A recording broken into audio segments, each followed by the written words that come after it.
Hello दोस्तों, नमस्कार। मैं विजय पूनिया और आप देख रहे हैं विजय एजुकेशन। विजय परिवार में आपका स्वागत है, अभिनंदन है। प्यारे बच्चों, किसी ने ठीक कहा है कि ना थके कभी पैर मेरे, ना अभी हिम्मत हारी है। ना थके अभी पैर मेरे, ना अभी हिम्मत हारी है। हौसला है जिंदगी में, हौसला है जिंदगी में कुछ का दिखाने का। इसलिए मेहनत का, संघर्ष का ये दौर जारी है। तो मेरे प्यारे दोस्तों, मेहनत करते रहिएगा, संघर्ष को और बेहतरीन बनाइएगा। जितने भी स्टूडेंट जुड़े हैं सभी को एक ही बात कहूंगा कि इस सेशन को थोड़ा सा और पुश कीजिएगा, जिससे कि आपके और साथी मित्र जुड़ जाएं और इसको आज हम बेहतरीन बनाएं।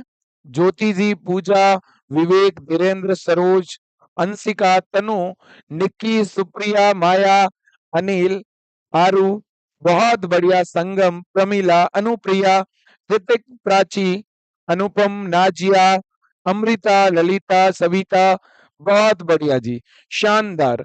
आज हम बात करने वाले हैं BSc nursing, paramedical, pharmacy, physiotherapy, NEET. जिस भी मेडिकल फील्ड के, नर्सिंग फील्ड के, पैरामेडिकल फील्ड के एग्जाम की आप तैयारी कर रहे हैं, आप बायोलॉजी जरूर पढ़ते हैं। और बायो में क्या है भाई?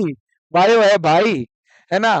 बायो है बायो, जिसमें बहुत सारे साइंटिस्ट है, बहुत सारे डेट हैं और बहुत सारे ट्विस्ट है। तो मेरे दोस्तों, आज की इस क्लास के अंदर ये बेहतरीन ट्विस्ट होने वाले हैं मेरे दोस्तों। सॉल्व, है ना, बहुत सारी गुत्थियां आज सुलझने वाली है।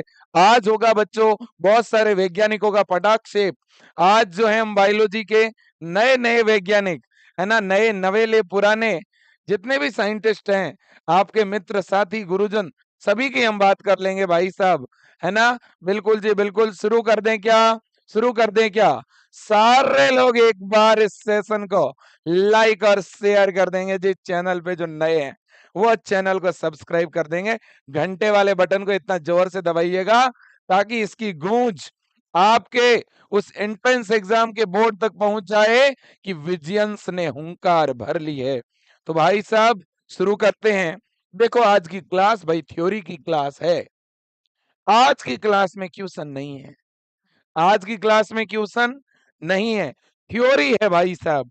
पेन आपके पास में होनी चाहिए, कॉपी आपके पास में होनी चाहिए, हौसला भी होना चाहिए, जुनून भी होनी चाहिए, जिद भी होनी चाहिए और जोश भी होना चाहिए। अनन्या जी, आदित्य जी, मुस्कान जी, रिंकू जी, मनीष जी, बहुत ही बढ़िया, बहुत बढ़िया, बहुत बढ़िया, बहुत बढ़िया। एक मित्र ने कुछ लिख के भेजा है, मुझे बोलना पड़ेगा, नहीं तो वो नाराज हो जाएगा। नाम है सांवरिया। सांवरिया ने लिखा है कि तीर को भी आगे छोड़ने से पहले, तीर को आगे छोड़ने से पहले पीछे की ओर खींचना पड़ता है, उसी तरह से अच्छे दिनों के लिए बुरे दिनों से, बुरे दौर से लड़ना पड़ता है मेरे प्यारे दोस्तों। तो इसलिए आपने ये सफर शुरू किया है, कठिनाई तो आएगी, ठीक है ना? लेकिन भाई साहब, उससे भिड़ जाइएगा, लड़ जाइएगा। हार नहीं मानूंगा, रार नहीं ठानूंगा। अब देखिएगा, शुरुआत कर दे क्या? बिल्कुल करिए सर, बिल्कुल करिए। 11th और 12th दोनों के ही, है ना? तो दोनों के ही बच्चों जो साइंटिस्ट है उनको हम लोग जो है करने वाले हैं कवर्ड, ठीक है? तो आप सब लोग फटाफट से जुड़ते जाइए, जुड़ते जाइए और जुड़ते जाइए, है ना? बिल्कुल बिल्कुल बिल्कुल बिल्कुल। स्टार्ट कर दें क्या? बिल्कुल स्टार्ट कर दीजिए सर। सर, कहाँ से स्टार्ट करें वो हम देख रहे हैं और हम यहाँ से शुरू करेंगे। पहले कुछ 12th के आपके जो साइंटिस्ट है, 12th एनसीईआरटी, 12th बायो के पहले लेते हैं, फिर 11th बायो के लेंगे, है ना? बिल्कुल।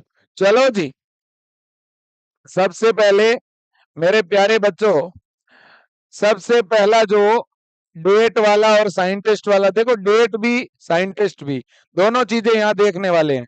सबसे पहला क्वेश्चन बनता है फैमिली प्लानिंग का, रिप्रोडक्टिव हेल्थ से बच्चों। फैमिली प्लानिंग यानी परिवार नियोजन, जो कि आप सबको करना पड़ेगा, है ना? बिल्कुल।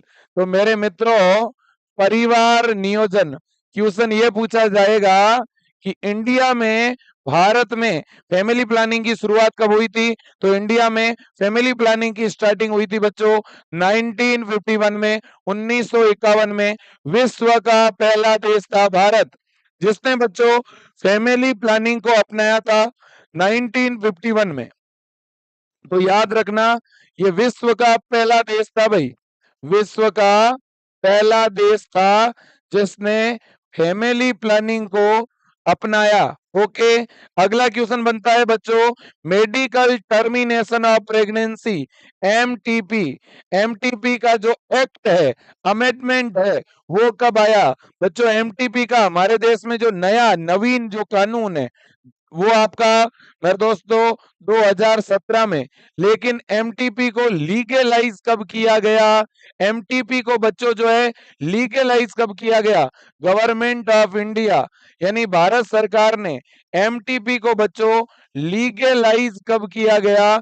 तो बच्चों किया 1971 में, 1971 के अंदर एमटीपी को लीगलाइज किया गया बेटा। और एमटीपी का मतलब यह होता है कि एक जो दंपति है, एक जो कपल्स है, वो अपनी इच्छा अनुसार जब अबॉर्शन करवाती है ना, इच्छा अनुसार वो जब गर्भपात करवाती है ना, तो इस कंडीशन को ही बच्चों क्या कहा जाता है? एमटीपी, है ना। लेकिन ये जो 1971 में बच्चों जब एमटीपी को लीगलाइज किया तो कुछ कंडीशन रखी गई, कुछ शर्तें रखी गई। ओके, बिल्कुल। अगले क्वेश्चन की तरफ चलते हैं। अगला क्वेश्चन है ग्रेगर जोहान मेंडल के बारे में, जीजे मेंडल के बारे में। जीजे मेंडल के बारे में जो क्वेश्चन पूछा जाता है वो ये पूछा जाता है कि जीजे मेंडल ने मेरे दोस्तों जो है एक्सपेरिमेंट किस पे किए? गार्डन पी पे, गार्डन पी पे, उद्यान मटर पे किए, पाइसम सेटाइवम पर किए। कब से कब तक इनके एक्सपेरिमेंट हुए मेरे प्यारे बच्चों? गार्डन पी पे जो एक्सपेरिमेंट हुए थे वो 1856 से 16 तक हुए थे मेरे दोस्तों। और मैं एक बात बताना चाहता हूं, हथियार अपने पास में रखना, कॉपी पास में रखना, लिखते रहना मेरे दोस्तों, कतई जहर क्वेश्चन होने वाले, ये निस्ते नाबूद करेंगे इस एग्जाम को बच्चों। एग्जाम के अंदर, ताबूत के अंदर आखिरी कील का काम करेंगे ये सारे क्वेश्चन। लक्ष्मी, बिनी, शिक्षा, गौरव, स्नेहा, होशियार, क्या बात है, होशियार सभी को बनना होगा, इन क्वेश्चन को पढ़ना होगा, है ना। बिल्कुल, बहुत ही बढ़िया। 1856 से 1856 से 1863 तक बेटा 7 वर्षों तक लगातार काम किया था हमारे मेंडल सर ने गार्डन पी के ऊपर, है ना। बिल्कुल याद रखना। इसके बाद बच्चों अगला क्वेश्चन बनता है, ग्रेगर जोहान मेंडल के नियमों को मेरे दोस्तों जो है गेंडा शब्द कहां से आ गया भाई, है ना। ग्रेगर जोहान मेंडल ने पर दोस्तों जो नियम दिए थे वो लोगों के सामने तो आए नहीं, तो उनकी रीडिस्कवरी कब हुई थी? रीडिस्कवरी कब हुई थी? सन 1900 के अंदर रीडिस्कवरी हुई थी। और बताओ देखिए मेंडलिज्म को रीडिस्कवर किसने किया था? मेंडलवाद की पुनः खोज किसने की थी? मेंडलवाद की पुनः खोज किसने की थी भाई साहब? 3 साइंटिस्ट है, नाम कभी भूलना मत। एक का नाम है ह्यूगो डी वेरिज, दूसरे का नाम है कोरल कोरेंस और तीसरे का नाम है Erich von Tschermak. Hugo de Vries, Carl Correns और एरिक वॉन शेरमार्क 1900 सन 1900 में इन्होंने मेंडलिज्म की रीडिस्कवरी की बच्चों। आगे चलते हैं, अगला क्वेश्चन है सटन और बावेरी का। सटन और बावेरी, है ना, जय बावेरी, है ना, ऐसे बोलते हैं ना भाई साहब, तो वो जय बावेरी नहीं है, ये सटन और बावेरी है ना। ये दोनों बहुत अच्छे मित्र थे। इन्होंने एक थ्योरी दी थी भाई साहब, आप नहीं जानते? नहीं जानते? क्या बात कर रहे हो, इतनी बार एग्जाम में आया है ये क्वेश्चंस, है ना। इन्होंने जो सिद्धांत दिया था उसका नाम था chromosomal theory of inheritance. Exam में क्वेश्चन ये पूछा जाता है कि क्रोमोजोमल ऑफ थ्योरी कब दी गई? वंशागति का गुणसूत्रीय सिद्धांत कब दिया गया? अरे वाह, वंशागति का गुणसूत्रीय सिद्धांत कब दिया गया बेटा? 1902 के अंदर दिया गया। किसने दिया? सटन और बोवेरी ने दिया। याद रख लोगे? बिल्कुल। अगला कॉन्सेप्ट है कि सटन और बोवेरी के इस थ्योरी को बेटा प्रूव किसने किया था? एक्सपेरिमेंट करके इस थ्योरी को प्रूव किसने किया था? थॉमस हंट मॉर्गन ने। किसने बेटा? Thomas Hunt Morgan. याद रखना, टी एच मॉर्गन ने इस थ्योरी को क्या किया था बेटा? प्रूव किया था, इसे सत्य साबित किया था, है ना? बिल्कुल जी बिल्कुल। मॉर्गन के बारे में दो चीजें याद रखना। मॉर्गन ने बच्चों लिंकेज शब्द भी दिया था, सहलगनता शब्द, सहलगनता। एक तो बेटा सहलगनता शब्द, लिंकेज शब्द किसने दिया? मॉर्गन ने। और बेटा क्रोमोसोमल थ्योरी को एक्सपेरिमेंट करके वेरीफाई किसने किया? मॉर्गन ने, है ना? और सटन और बावेरी ने इस थ्योरी को प्रस्तुत किया था। चलो आगे चलते हैं। अगला है बच्चों अल्फ्रेड स्टर्टीवेंट। नाम नोट कर लो, अल्फ्रेड स्टर्टीवेंट। अल्फ्रेड स्टर्टीवेंट ने क्या किया था बेटा? इन्होंने इन्होंने क्रोमोसोम के ऊपर जो जीन होते हैं ना बेटा, इन जीन के बीच का जो डिस्टेंस था ना, और उनकी जो पोजीशन थी, उसकी जानकारी दी थी। याद रखना, देखो, distance between gene and map their position on chromosome, यानी गुणसूत्र पर जीनों की स्थिति, जीनों के बीच की दूरी का मेरे दोस्तों मापन किया अल्फ्रेड स्टर्टीवेंट ने, है ना? याद रख लोगे क्या? जीनों के मध्य की दूरी, जीनों के मध्य की दूरी गुणसूत्र के ऊपर, इसकी जानकारी दी थी अल्फ्रेड स्टर्टीवेंट ने। अगला क्वेश्चन आता है बच्चों हैकिंग। क्वेश्चन आता है हैकिंग के बारे में। हैकिंग ने कौन सा काम किया बेटा? हैकिंग ने कोई कंप्यूटर हैक थोड़ी किया, वेबसाइट हैक नहीं की भाई साहब, है ना? इन्होंने किसको हैक किया पता है? इन्होंने भाई साहब हैक किया था किसको? इन्होंने हैक किया था sex determination, sex determination in insect. मेरे दोस्तों जो कीट थे ना, कीट, है ना, कीटों में लिंग निर्धारण के लिए बच्चों सेक्स क्रोमोजोम, है ना, सेक्स क्रोमोजोम जिम्मेदार होते हैं। तो बच्चों इन्होंने इन इंसेक्ट के अंदर एक एक्स क्रोमोजोम, एक्स बॉडी का पता लगाया था। इन्होंने ही पहली बार बताया था बेटा कि लिंग निर्धारण के लिए भी कोई क्रोमोजोम जिम्मेदार होता है ना? बिल्कुल जी। इन्होंने ही बोला था बेटा कि जो इंसेक्ट होते हैं ना, कीट, कीट के अंदर 50% जो स्पर्म होते हैं उनमें एक्स क्रोमोजोम होता है, और 50% में कोई सेक्स क्रोमोजोम नहीं होता। इसमें 0 है और इसमें एक्स है। आपको तो पता ही है, मेल जो इंसेक्ट होता है उसमें कंडीशन होती है X0, है ना? और कीटों में लिंग निर्धारण XX0। कीटों में लिंग निर्धारण की विधि कौन सी है? XX0। XX तो कौन है? फीमेल इंसेक्ट, मादा कीट, है कि नहीं बेटा? और X0 कौन होता है जी? Male insect, male insect. तो हैकिंग ने कीटों में लिंग निर्धारण के लिए जो क्रोमोसोम जिम्मेदार होते हैं उनकी बात करी थी। इसके बाद है बेटा डाउन सिंड्रोम। डाउन सिंड्रोम जानते हो ना इसके बारे में? कौन नहीं जानता?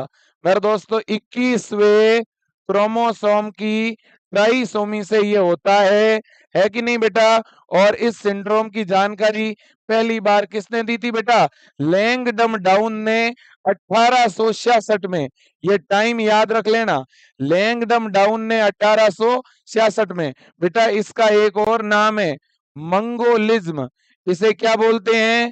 मंगोलिज्म के नाम से भी जानते हैं। लैंगडम डाउन के नाम पर ही इसको डाउन सिंड्रोम बोला, है ना? अगर इसकी स्टडी आप करते ना बच्चों, तो नाम इसका कुछ और ही होता। हाँ, है ना? अगर कोई सुरेश इसकी खोज करता तो, मयंक खोज करता तो, सुबोध खोज करता तो, प्राची खोज करती तो क्या नाम होता इसका? गड़बड़ हो जाती भाई साहब, है कि नहीं? अगला है बेटा फ्रेडरिक मिस्चर, है ना? इस पे कई बार क्वेश्चन आता है। फ्रेडरिक मिस्चर पे कई बार क्वेश्चन आता है भाई साहब। फ्रेडरिक मिस्चर ने बेटा दो बड़े काम किए। एक तो इसने न्यूक्लिक एसिड की खोज की। किसकी? न्यूक्लिक एसिड की डिस्कवरी किसने की थी बेटा? न्यूक्लिक एसिड की डिस्कवरी की थी फ्रेडरिक मिस्चर ने 1869 में, 1869 में। दूसरा इन्होंने काम किया बेटा, न्यूक्लिन नाम दिया था। न्यूक्लिक अम्ल को बेटा पहली बार इन्होंने क्या बोला था? न्यूक्लिन बोला था। तो ये जो न्यूक्लिन नाम दिया था ना बेटा, ये इस फ्रेडरिक मिस्चर ने दिया था। अब एक बच्चा पूछेगा फिर न्यूक्लिक अम्ल नाम किसने दिया? तो बेटा न्यूक्लिक एसिड, न्यूक्लिक एसिड जो नाम दिया है ये दिया है अल्टमान ने। किसने दिया है बच्चों? अल्टमान ने। अगली जानकारी बच्चों देखिए, वॉटसन और क्रिक, वॉटसन और क्रिक ने कौन सा काम किया बोलो? वॉटसन और क्रिक ने बेटा डीएनए का डबल हेलिकल मॉडल दिया था 1953 में। याद रख लेना, double helical model of DNA. बेटा डीएनए का डबल हेलिकल मॉडल किसने दिया? वॉटसन और क्रिक ने। जानते हो ये मॉडल किस पर आधारित था? ये आधारित था बेटा एक्स-रे डिफ्रैक्शन डाटा पे। एक्स-रे डिफ्रैक्शन डाटा पर आधारित था। और एक्स-रे डिफ्रैक्शन डाटा किसने प्रोड्यूस किए थे? ये प्रोड्यूस किए थे विलिकिंस और फ्रैंकलिन ने। बहुत ज्यादा इंपॉर्टेंट है बेटा, याद रखना। एक साइंटिस्ट था विलिकिंस, कौन था? विलिकिंस। दूसरा कौन था बेटा? Franklin, Franklin. इन दोनों ने बच्चों, इन दोनों ने डीएनए का एक्स-रे डिफ्रैक्शन, है ना, एक्स-रे डिफ्रैक्शन डाटा प्रोड्यूस किया। और उन एक्स-रे डिफ्रैक्शन डाटा पर वाटसन और क्रिक ने बच्चों डबल हेलिकल मॉडल दिया था, है ना। तो बच्चों वाटसन और क्रिक डबल हेलिकल मॉडल तब दे पाए जब विलिकिंस और फ्रैंकलिन ने एक्स-रे डिफ्रैक्शन करवाया डीएनए का। ये बहुत बड़ी बात है। तो वाटसन और क्रिक का डबल हेलिकल मॉडल किसकी हेल्प से, किसके पहले बेस बनाने से दिया गया? तो बेस किसने बनाया था? विलिकिंस और फ्रैंकलिन ने। अगर ये पहले काम नहीं करते तो वाटसन और क्रिक को सफलता नहीं मिलती, याद रख लेना आप, है ना। अब अगला है इरविन चारगाफ। चारगाफ को प्रणाम, चारगाफ को चार बड़े बड़े प्रणाम। चारगाफ भाई साहब ने कमाल कर दिया। कैसा कमाल किया सर बताओ? चारगाफ तो बड़े खतरनाक निकले बच्चों। इन्होंने कहा हमारा जो डीएनए होता है ना, डीएनए, इसमें इन्होंने कहा जितना एडिनिन होगा उतना ही थाइमिन, जितना ग्वानिन होगा उतना ही साइटोसिन होगा। अच्छा, और कहा देखो, है ना, इन्होंने बोला जो डबल स्ट्रैंड डीएनए, देखो इनका जो सिद्धांत है वो डबल स्ट्रैंड डीएनए पे लागू होगा, आरएनए पे, और सिंगल स्ट्रैंड आरएनए पर लागू नहीं होता भाई, है ना। The ratio between adenine and thymine and ratio between guanine and cytosine are constant and equal 1, यानी 1 के बराबर होता है। ये बात किसने बोली थी? इरविन चारगाफ ने। चारगाफ, है ना। इसलिए चारगाफ के नियम से बच्चों एक क्वेश्चन आता है इस तरह का, देखो बेटा ऐसे लिखते हैं कि एडिनिन अगर 20% है तो थाइमिन, ग्वानिन और साइटोसिन डीएनए में कितने होंगे? ये क्वेश्चन आता है। एडिनिन 20% है तो थाइमिन भी 20 होगा, 20 और 20 है 40 हो गए, तो फिर ग्वानिन और साइटोसिन 60 होंगे, 60 का मतलब है 30-30। ये हम इरविन चारगाफ के नियम से ही तो पता लगाते हैं बेटा। बात सही है कि बात गलत है? वैसे एडिनिन और थाइमिन के बीच डबल बॉन्ड होता है और ग्वानिन और साइटोसिन के बीच में ट्रिपल हाइड्रोजन बॉन्ड होता है। अगला क्वेश्चन बेटा, सेंट्रल डोगमा, सेंट्रल डोगमा की थ्योरी किसने दी? केंद्रीय सिद्धांत किसने दिया? केंद्रीय सिद्धांत। इस पे कई बार बेटा क्वेश्चन पूछा जाता है। केंद्रीय सिद्धांत दिया था फ्रेडरिक क्रिक ने, फ्रांसिस क्रिक ने। केवल क्रिक नाम याद रखना। देखो वाटसन और क्रिक ने 1953 में तो बेटा डबल हेलिकल मॉडल दिया था, लेकिन क्रिक ने अकेले, यहाँ वाटसन शामिल नहीं है, यहाँ केवल क्रिक है। क्रिक ने अकेले बेटा सेंट्रल डोगमा दिया था, जिसको हम केंद्रीय सिद्धांत कहते हैं। सेंट्रल डोगमा में यह कहा गया था कि आनुवंशिक सूचना डीएनए से आरएनए की तरफ चलती है और आरएनए की जेनेटिक जो इंफॉर्मेशन है उसके अकॉर्डिंग प्रोटीन बनती है। तो आनुवंशिक सूचना डीएनए से आरएनए की तरफ, ओके, सेंट्रल डोगमा बेटा हमेशा याद रखना उन पे लागू होता है जिनमें जेनेटिक मटेरियल डीएनए होता है, याद रखना, है ना। तो जिनके पास बेटा आनुवंशिक पदार्थ डीएनए नहीं होता उनमें लागू होता है रिवर्स सेंट्रल डोगमा। बेटा रिवर्स सेंट्रल डोगमा को टेमिनिज्म बोलते हैं। क्या बोलते हैं बेटा? टेमिनिज्म बोलते हैं। अब बताओ देखें, ये रिवर्स सेंट्रल डोगमा किस पे लागू होता है पता है? जिनमें आरएनए जेनेटिक मटेरियल होता है बेटा, जिनमें आरएनए आनुवंशिक पदार्थ होगा ना, उनमें लागू होता है रिवर्स सेंट्रल डोगमा। और रिवर्स सेंट्रल डोगमा किसने दिया था? बोल्टीमोर और टेमिन, ये दो साइंटिस्ट थे बच्चों। बोल्टीमोर और टेमिन ने जो थ्योरी दी थी उसको टेमिनिज्म कहते हैं बेटा।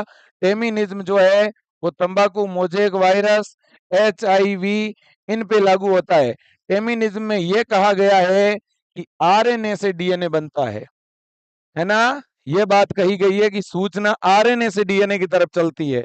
फिर अगला है बेटा एलेक जेफरी। एलेक जेफरी जो है उन्होंने बच्चों डीएनए फिंगरप्रिंटिंग की बात करी थी। किसकी बात की बेटा? डीएनए फिंगरप्रिंटिंग की। सारे बच्चे एक बार जो है अपने फिंगर की प्रिंटिंग इस सब्सक्राइब वाले बटन पे और लाइक वाले बटन पे लगा के मुझे बताओ देखें मेरे प्यारे बच्चों, मैं जो बोल रहा हूं वो आप लिखते रहो बस, है ना। मैं दोनों लैंग्वेज में बोल रहा हूं। अगर मेरे प्यारे बच्चों मैं सारी चीजें ही लिखता रहूंगा बोर्ड पे तो ये क्लास 3 घंटे लंबी, 4 घंटे लंबी हो जाएगी। मैं चाहता हूं 4 घंटे वाली चीज मैं आपको 1 से 1.5 घंटे में डिलीवर करूं। अब आपको यह तय करना है कि कम समय में ज्यादा जानकारी चाहिए कि ज्यादा समय में कम चाहिए, ठीक है ना। इसलिए बेटा वैज्ञानिकों के नाम हिंदी और इंग्लिश में एक जैसे ही होते हैं, ठीक है ना। बिल्कुल जी। तो मेरे प्यारे बच्चों इसलिए मैं दोनों ही लैंग्वेज यहाँ पे काम में ले रहा हूँ। देखो अगली जानकारी है बेटा ट्रांसफॉर्मिंग प्रिंसिपल। इसे बोलते हैं बेटा रूपांतरण सिद्धांत। क्या बोलते हैं? रूपांतरण सिद्धांत। ये रूपांतरण सिद्धांत किसने दिया था बेटा? यह दिया था फ्रेडरिक ग्रिफिथ ने। आप तो ग्रिफिथ का नाम याद रखना। ग्रिफिथ ने दिया था रूपांतरण सिद्धांत, ट्रांसफॉर्मिंग प्रिंसिपल। कब दिया था? 1928 में दिया था, 1928 में दिया था, इतना ही याद रखना। और इन्होंने प्रयोग किस पे किया था बेटा? एक बैक्टीरिया पे, स्ट्रेप्टोकोकस न्यूमोनी। स्ट्रेप्टोकोकस न्यूमोनी, ये नाम याद रखना। और एक नाम याद रखना चूहे का, है ना। याद रखना माइस और स्ट्रेप्टोकोकस, इन दोनों पे एक्सपेरिमेंट किया था।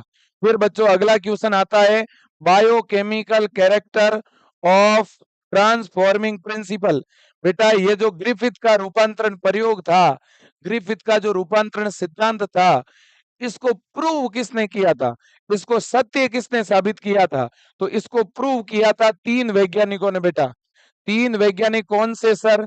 एक का नाम है एवरी, दूसरे का नाम है मैकलियोड, तीसरे का नाम है मैकार्टी। इन्होंने बच्चों इस रूपांतरण सिद्धांत को यहाँ पे आके प्रूव कर दिया, यहाँ पे आके इसका सत्यापन कर दिया। ये बात आपको याद रखनी पड़ेगी कि रूपांतरण का जो सिद्धांत है उसके रूपांतरण के, याद रखना, रूपांतरण पदार्थ की जैव रासायनिक प्रकृति, रूपांतरित होने वाले पदार्थ की जैव रासायनिक प्रकृति इन तीनों ने बताई थी, एवरी, मैकलियोड और मैकार्टी। और इन्होंने 1933 से लेकर के 1944 तक ये काम किया था। ओके बच्चों, बिल्कुल। अगला क्वेश्चन है बेटा अल्फ्रेड हर्शे और मार्था चेज। बच्चों हर्शे और चेज बड़े खतरनाक आदमी थे भाई साहब, मुझे याद है। इन्होंने एक बहुत बड़ा काम किया, एग्जाम में हमेशा ये क्वेश्चन आता है, तो आप याद रखना। एक है हमारे हर्शे, दूसरे है हमारे चेज, है ना। हाँ, हर्शे हर्शे और चेज ने बच्चों क्या बोला था पता है? इन्होंने कहा था डीएनए जेनेटिक मटेरियल होता है, डीएनए जेनेटिक मटेरियल होता है। इसको प्रूव करने वाली सबसे मुख्य जानकारी एक ही वैज्ञानिक ने दी थी और वो थी हर्शे और चेज की जानकारी। इसलिए इसे बोलते हैं unequivocal proof is a DNA genetic material. DNA एक आनुवंशिक पदार्थ है, इसके सुस्पष्ट जानकारी किसने दी थी? हर्शे और चेज ने। डीएनए डीएनए आनुवंशिक पदार्थ की सुस्पष्ट सुस्पष्ट जानकारी। ये याद रखना, देखो ये नाम याद रखो, unequivocal proof that DNA is genetic material. ये लाइन वेरी वेरी मोस्ट है बच्चों, ये एज इट इज इसी तरह से लाइन आती है, unequivocal proof of DNA as a genetic material. ये बात हर्षे और चेज ने कही थी 1952 में, 1952 में। देखो 1953 में तो वॉटसन और क्रिक का डबल हेलिकल मॉडल आया था। ओके, बिल्कुल। अब इन्होंने एक्सपेरिमेंट किस पे किया बेटा? इन्होंने एक्सपेरिमेंट दो पे किया था। दो कौन थे जी? एक का नाम था इकोलाई बैक्टीरिया और एक का नाम था बच्चों bacteriophage bacteriophage virus, bacteriophage virus, है ना। तो इन्होंने एक वायरस काम में लिया और एक बैक्टीरिया काम में लिया, है ना, बिल्कुल। अगला है बच्चों मिशेलसन और स्टॉल। ये बहुत इंपॉर्टेंट है बेटा, मिशेलसन और स्टेल, ये दो वैज्ञानिक थे बच्चों, मैथ्यू मिशेलसन और फ्रैंकलिन स्टॉल। इन्होंने क्या किया पता है बेटा? इन्होंने सेमी कंजर्वेटिव रूल दिया था, डीएनए का अर्ध संरक्षी सिद्धांत।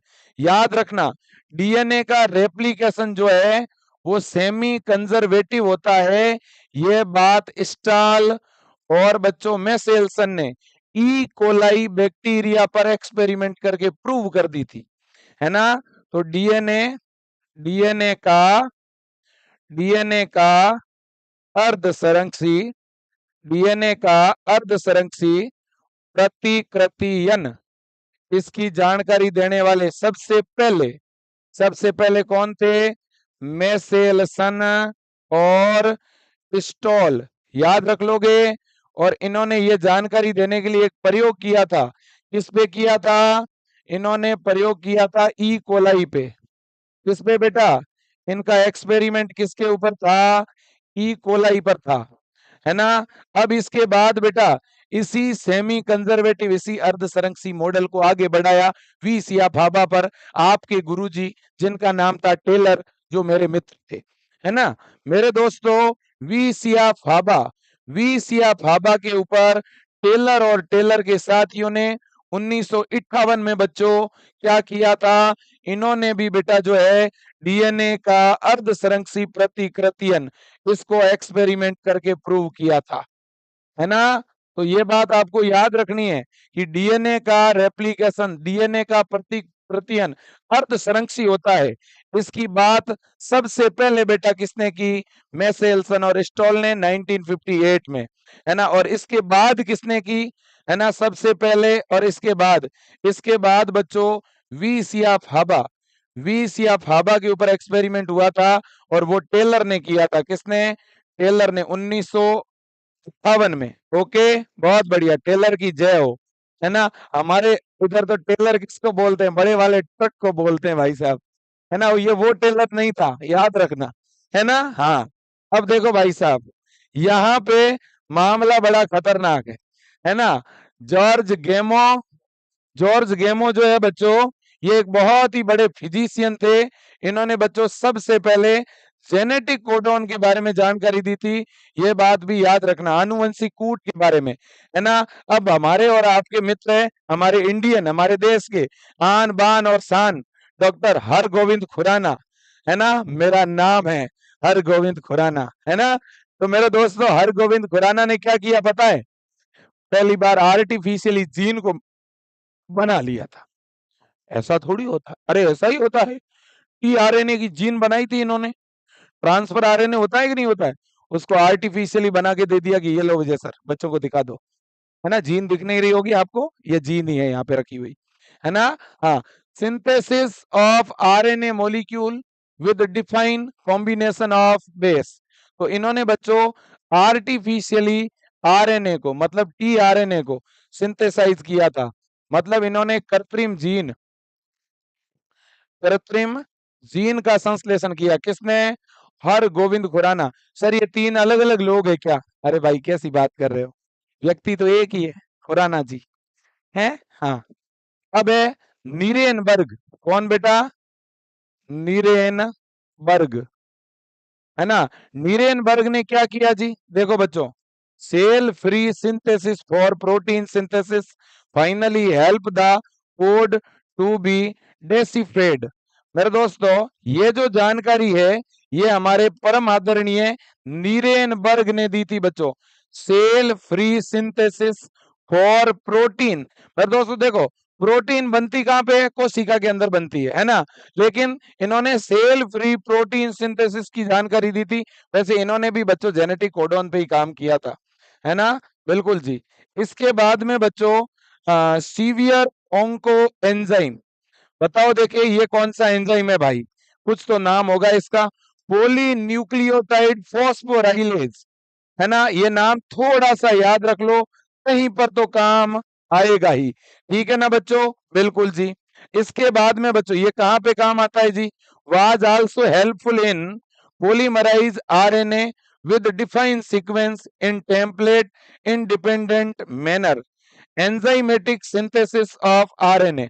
आरएनए के एंजाइमेटिक सिंथेसिस में इसका बहुत बड़ा रोल है। Okay, polynucleotide phosphorylase. ओके, बहुत अच्छी बात है। इसके बाद लेक ओपेरॉन की जानकारी, बेटा लेक ओपेरॉन, एक तो लेक ओपेरॉन और दूसरा बेटा मैसेंजर आरएनए, एमआरएनए। इन दोनों के ऊपर स्टडी करने वाले, इन दोनों का अध्ययन करने वाले जो साइंटिस्ट थे वो थे जेकब और मोनार्ड। कौन थे बेटा, जेकब और मोनार्ड, जेकब और मोनार्ड, है ना। ये बात आपको याद ही रखनी पड़ेगी बेटा, इन्होंने लेक ओपेरॉन के बारे में भी स्टडी की थी। इसके बाद है मानव जीनोम परियोजना, HGP, ह्यूमन जीनोम प्रोजेक्ट। बेटा मानव जीनोम परियोजना स्टार्ट कब की थी हमने, 1990 में की थी। कंप्लीट करने का टारगेट 2003 का था। ये 13 वर्षों का एक मेगा प्रोजेक्ट था। देखो बच्चों, ये योजना लॉन्च कब हुई, 90 में। यह योजना कंप्लीट कब हुई, 2003 में। तो याद रखना 1990 से 2003 ये प्रोजेक्ट था हमारा। वैसे तो 2006 में बच्चों जो है फर्स्ट क्रोमोसोम की सीक्वेंसिंग हुई थी, लेकिन 2003 में ऑफिशियली इसको कंप्लीट कर दिया था।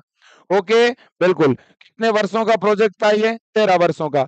अब इस प्रोजेक्ट में हेल्प किसने की, देखो US department of energy and national institute of health. ठीक है ना, तो ये बात आपको याद रखनी है। पहले गुणसूत्र की सीक्वेंसिंग 2006 में कंप्लीट हुई थी। सबसे बड़ा क्रोमोसोम कौन सा होता है, फर्स्ट। सबसे ज्यादा जीन कौन से गुणसूत्र पर होते हैं, फर्स्ट पर। सबसे कम जीन किस पे होते हैं, वाई क्रोमोसोम पर। वाई क्रोमोसोम पे सबसे कम जीन होते हैं, है कि नहीं है बच्चों। तो ये आप याद रखना। अब एक नाम याद रखो, ऑटोमेटेड डीएनए सीक्वेंसर। बहुत बड़ी बात है बेटा, automated DNA sequencer. Automated DNA sequencer किसने तैयार किया था, मानव जीनोम परियोजना में इसका यूज भी किया हमने। ऑटोमेटेड डीएनए सीक्वेंसर बनाया था बेटा फ्रेडरिक सेंगर ने, याद रख लेना। फ्रेडरिक सेंगर ने क्या बनाया बेटा, ऑटोमेटेड डीएनए सीक्वेंसर, है ना। बिल्कुल जी। अगले क्वेश्चन की तरफ चलते हैं, अगले डेटा की तरफ चलते हैं। अगला डेटा है बेटा बिग बैंग थ्योरी। ये बैग बैंग नहीं है, ये बिग बैंग है। इसे बोलते हैं महाविस्फोट, महाविस्फोट, है ना। महाविस्फोट का सिद्धांत। बच्चों ये सिद्धांत किसके बारे में बताता है जी, ये सिद्धांत कहता है कि यूनिवर्स जो है उसकी ओरिजिन कैसे हुई, ब्रह्मांड की उत्पत्ति के बारे में बताता है। किसके बारे में बेटा, ब्रह्मांड की उत्पत्ति, याद रख लेना। ब्रह्मांड की उत्पत्ति को समझाने वाला यह सिद्धांत है, याद रख लोगे क्या, बिल्कुल रख लेंगे सर, है ना। इसके बाद है ना, नेक्स्ट चलते हैं लुईस पास्चर के बारे में। मेरे प्यारे बच्चों, लुईस पास्चर वो वैज्ञानिक था बेटा जिसने बायोजेनेसिस थ्योरी को सपोर्ट किया था, एक्सपेरिमेंट करके प्रूव किया था। बायोजेनेसिस का मतलब होता है जीवात जनन, है ना बच्चों। इन्होंने कौन से सिद्धांत को सपोर्ट किया था, जीवात जनन को, बायोजेनेसिस को, बायोजेनेसिस थ्योरी को सपोर्ट करने वाले, जिसमें यह कहा गया था कि पहले से विद्यमान किसी जीव से नया जीव बनता है ना। New life is formed through pre existing life, ये इन्होंने कहा था। That life come only from pre existing life, ये ऐसा किसने बोला, लुईस पास्चर ने, है ना, बिल्कुल। इसके बाद बच्चों आगे देखो, ओपेरिन और होल्डेन। ओपेरिन बच्चों रूस के थे और होल्डेन कहाँ के थे? इंग्लैंड के थे बेटा। तो ओपेरिन और होल्डेन ने क्या किया था पता है? इन्होंने बच्चों जीवन की जीवन की उत्पत्ति का, हाँ थोड़ी उसकी बढ़ई है ना, हाँ, जीवन की उत्पत्ति का सर्वमान्य सिद्धांत, जीवन की उत्पत्ति का बेटा सर्वमान्य सिद्धांत, origin of life, origin of life. पृथ्वी पे पहला जीवन कैसे आया? बोलो कैसे आया, बोलो कैसे आया? अरे भाई साहब, हमारे ओपेरिन भाई साहब और होल्डेन भाई साहब को पता था, इन्होंने एक सिद्धांत दिया था और उस थ्योरी में क्लियर कर दिया भाई साहब। इसके बाद में आए Stanley Miller, S L Miller. S L का फुल फॉर्म क्या है? स्टैनले, सोहन लाल, सुरेश लाल, ऐसे मत बोल देना। हाँ मेरे दोस्तों, ये हमारे मिलर थे, ये हमारे क्या थे?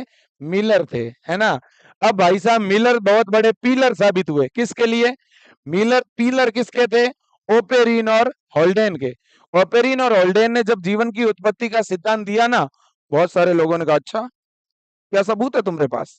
झूठ बोल रहे हो। तभी मिलर ने कहा रुको रुको, थांबा थांबा, हम बताते हैं, ये झूठ नहीं बोल रहे हैं। मिलर ने भाई साहब एक्सपेरिमेंट किया अपनी लैब के अंदर और ये प्रूव कर दिया कि पहली जो लाइफ है वो जैसे ये दोनों कह रहे हैं वैसे ही उत्पन्न हुई है भाई साहब। इन्होंने CH4H2NH3 वाटर की वेपर, है ना, और 8000 डिग्री सेंटीग्रेड टेम्परेचर लिया, एक मिक्सर तैयार किया, है ना। तो जो प्रिमिटिव अर्थ की कंडीशन थी वो सारी इन्होंने तैयार की, है ना। तो मिलर ने क्या किया था? मिलर ने बेटा ओपेरिन और होल्डेन के सिद्धांत को क्या किया था? प्रूव किया, प्रूव किया। याद रख लोगे ने, ओपेरिन और होल्डेन के सिद्धांत को सत्य साबित किया। ओके, बिल्कुल। इसके बाद में बच्चों HMS बिगल, ये क्या है जी? HMS बिगल, इस पे क्वेश्चन आ सकता है बेटा। HMS जो बिगल है ना, ये एक जहाज है, जहाज, है ना। और ये जहाज इंग्लैंड की नौसेना का है, जिसे चार्ल्स डार्विन लेके गए थे गैलापेगोस द्वीप समूह में घूमने के लिए, है ना। याद रखना बच्चों, चार्ल्स डार्विन, चार्ल्स डार्विन ने क्या किया जी?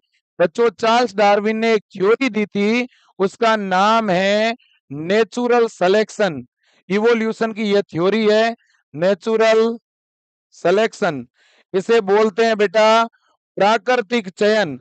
तो प्राकृतिक चयन का सिद्धांत किसने दिया बताओ? नेचुरल सिलेक्शन की थ्योरी हमने दी, हमने दी। याद रखना बच्चों, तो याद रख लेना, चार्ल्स डार्विन ने बेटा प्राकृतिक चयन का सिद्धांत दिया, ये एक इवोल्यूशन की थ्योरी थी और बहुत इंपॉर्टेंट थ्योरी है ये, है ना। भूल तो मत जाना, भूल तो मत जाना। अब देखो बच्चों, ये जो चार्ल्स डार्विन थे, ये एक तो हमारे अल्फ्रेड रसल वेलस थे, एक तो इन वेलस पे निर्भर थे, है ना। तो इन्होंने इन्होंने किसने, ये चार्ल्स जो डार्विन भाई साहब है ना, एक तो बेटा इन्होंने वेलस और दूसरा मॉल्थस, मॉल्थस, इन दोनों से ये बहुत ज्यादा प्रभावित थे। एक तो वेलस से और एक बेटा मॉल्थस से। कौन प्रभावित था इनसे? Charles Darwin. तो चार्ल्स डार्विन किससे प्रभावित थे बेटा? वेलस और मॉल्थस से। याद रख लोगे ने? बिल्कुल याद रख लेंगे। अब है बेटा अर्नेस्ट हेकल। कौन? Ernest Haeckel. हेकल ने क्या किया था बेटा?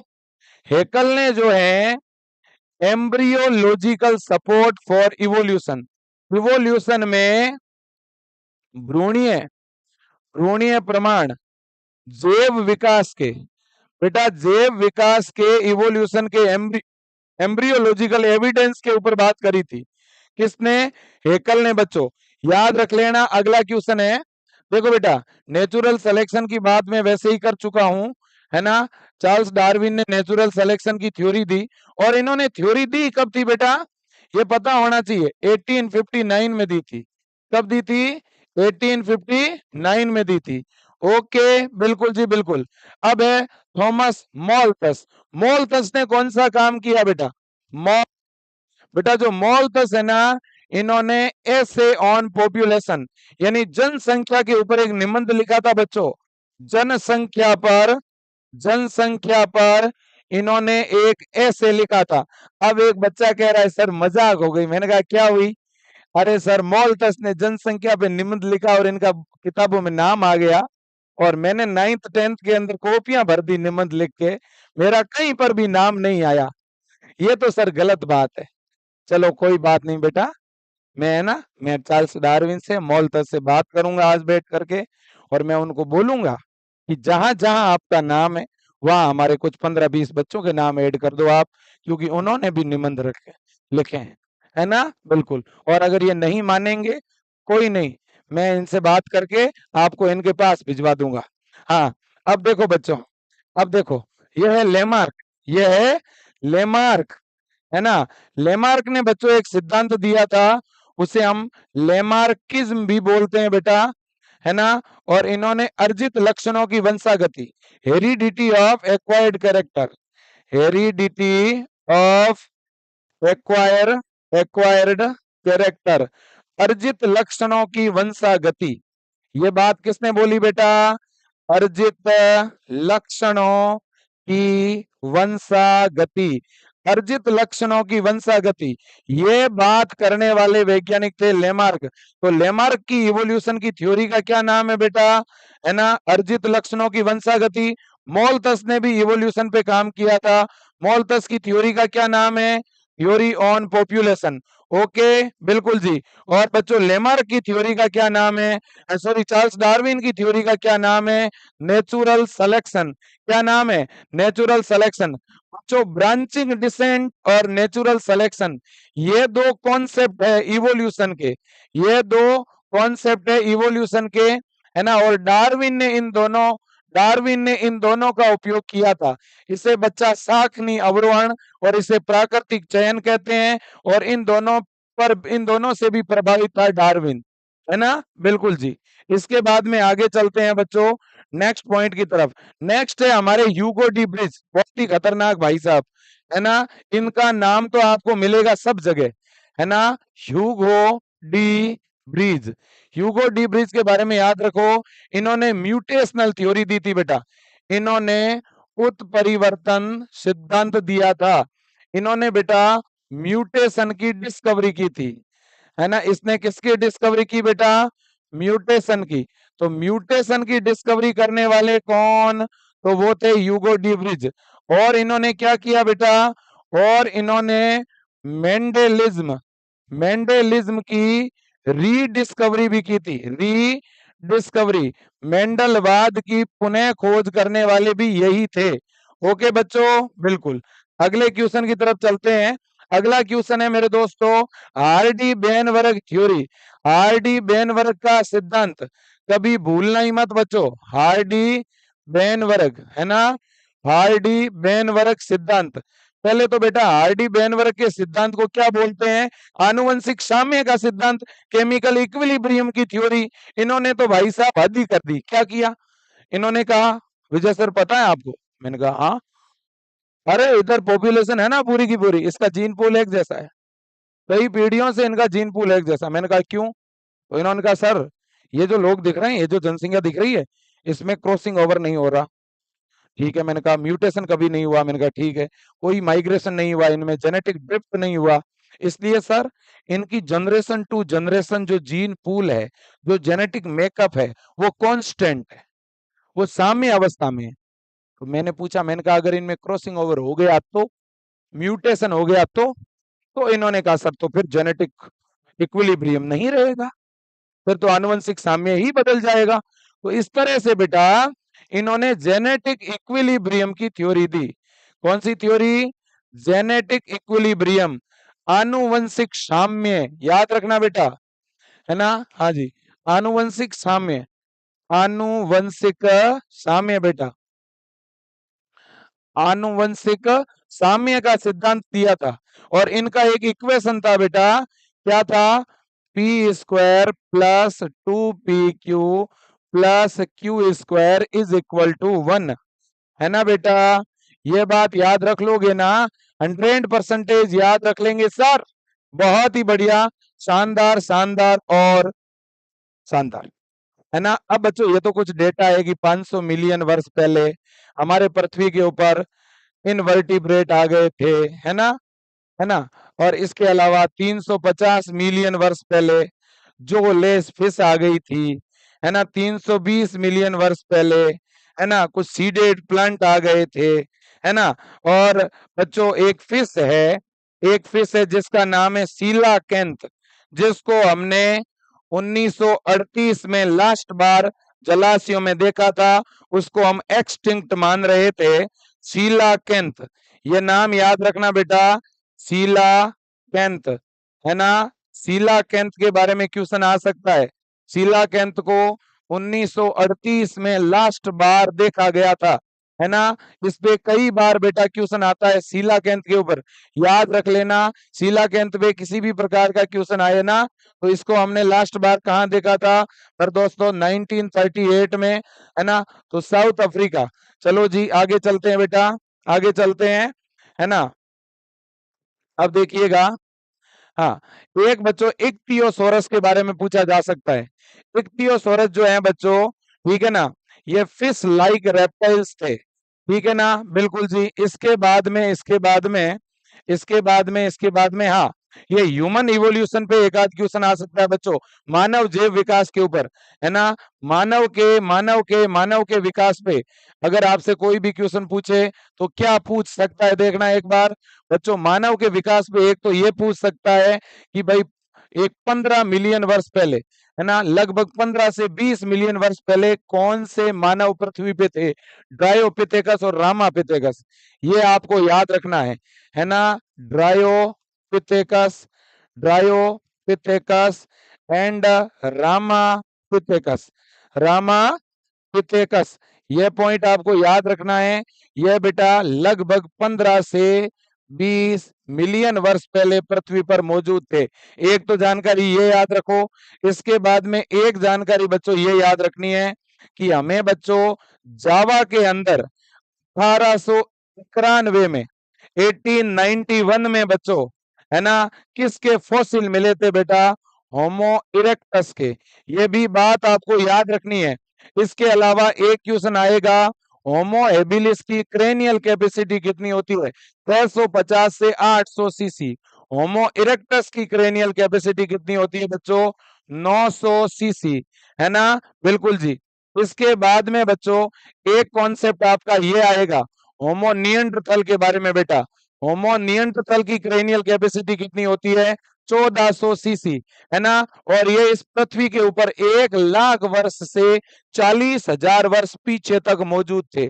आज से 1 लाख वर्ष पहले से लेकर 40,000 वर्ष पहले तक ये पृथ्वी पर थे, है ना। और कौन सी जगह पर बच्चों, ये भी लिखा है live in near east and central Asia. इस पे कई बार क्वेश्चन आया है बच्चों, कई बार क्वेश्चन आया है कि 1400 सीसी, है ना, क्रेनियल कैपेसिटी किसकी होती है बेटा, तो आपको बताना पड़ेगा निएंडरथल की होती है ना, बिल्कुल जी।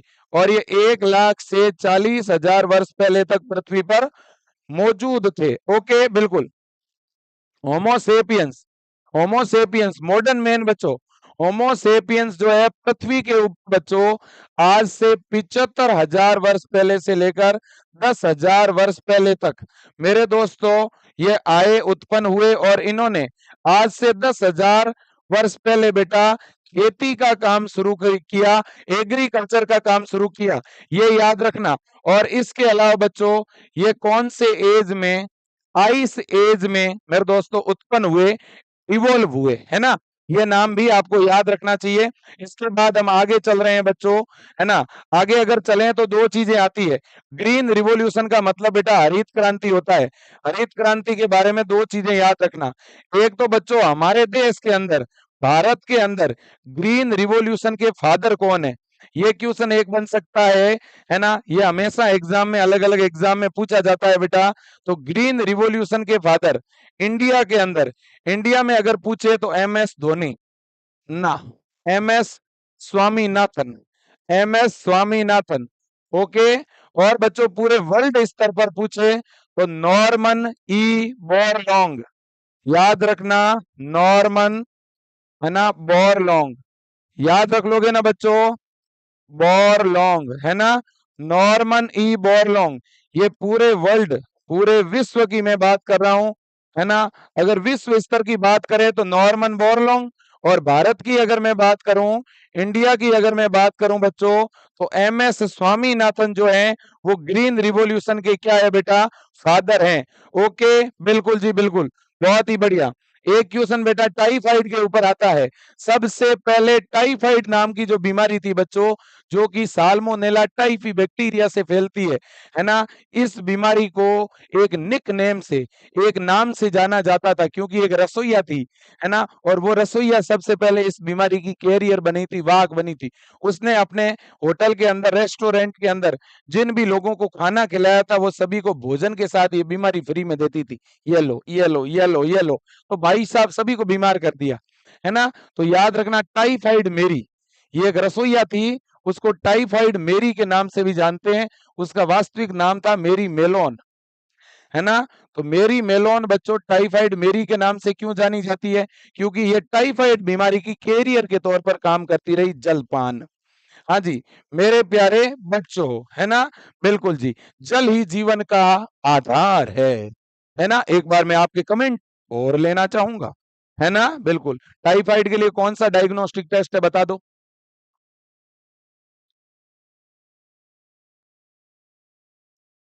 टाइफाइड के लिए जो डायग्नोस्टिक टेस्ट है बेटा, याद रखना, टाइफॉइड, टाइफॉइड के लिए जो डायग्नोस्टिक टेस्ट होता है उसके उसका नाम है विडाल टेस्ट।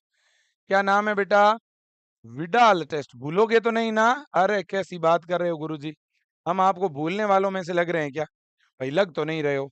अब बेटा किशोरा अवस्था, आप तो किशोरी हो, तो जो किशोरा अवस्था की अवधि है वो कितनी होती है बताओ देखें। तो किशोरा अवस्था की जो अवधि होती है ना बेटा, वो 12 से 18 वर्ष।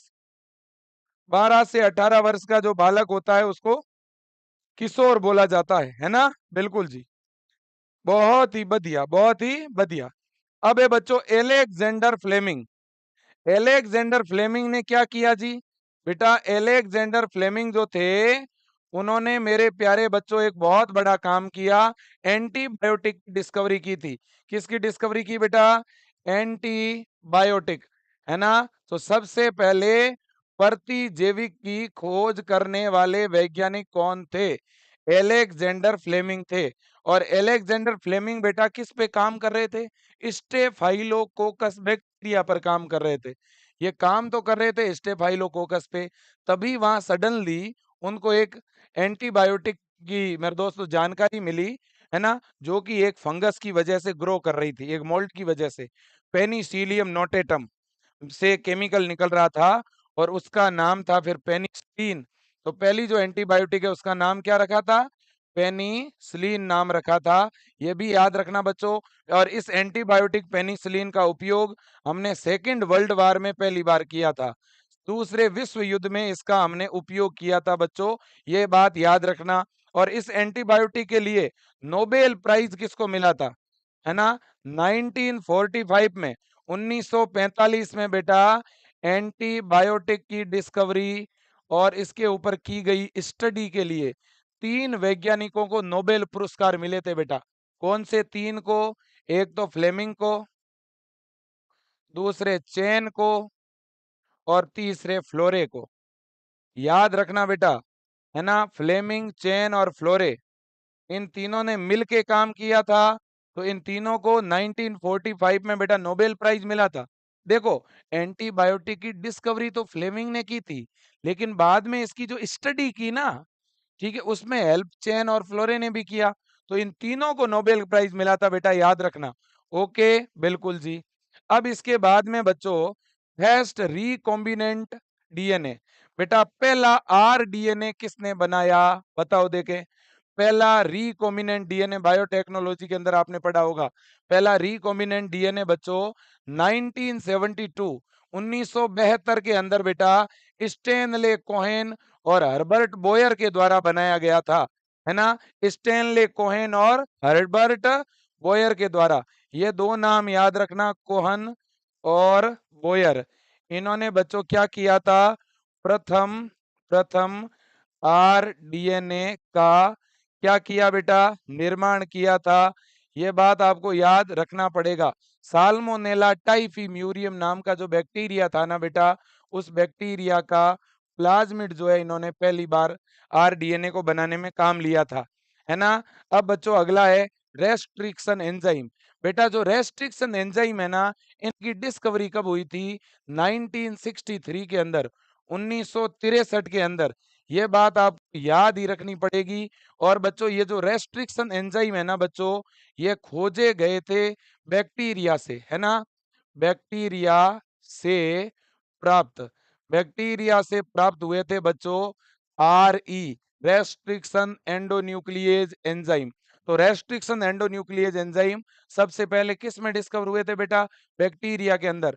और इनका काम क्या था? ये डीएनए को बेटा बीच में से काट रहे थे। ओके। अब इसके बाद अगला है द फर्स्ट रेस्ट्रिक्शन एंडोन्यूक्लिएज। बेटा सबसे पहला जो रेस्ट्रिक्शन एंडोन्यूक्लिएज डिस्कवर हुआ था वो था HIND सेकंड। HIND सेकंड जो है वो बेटा पहला आरी है, प्रथम आरी। पहला आरी कौन सा है? HIND second. ये बात आपको याद ही रखनी पड़ेगी।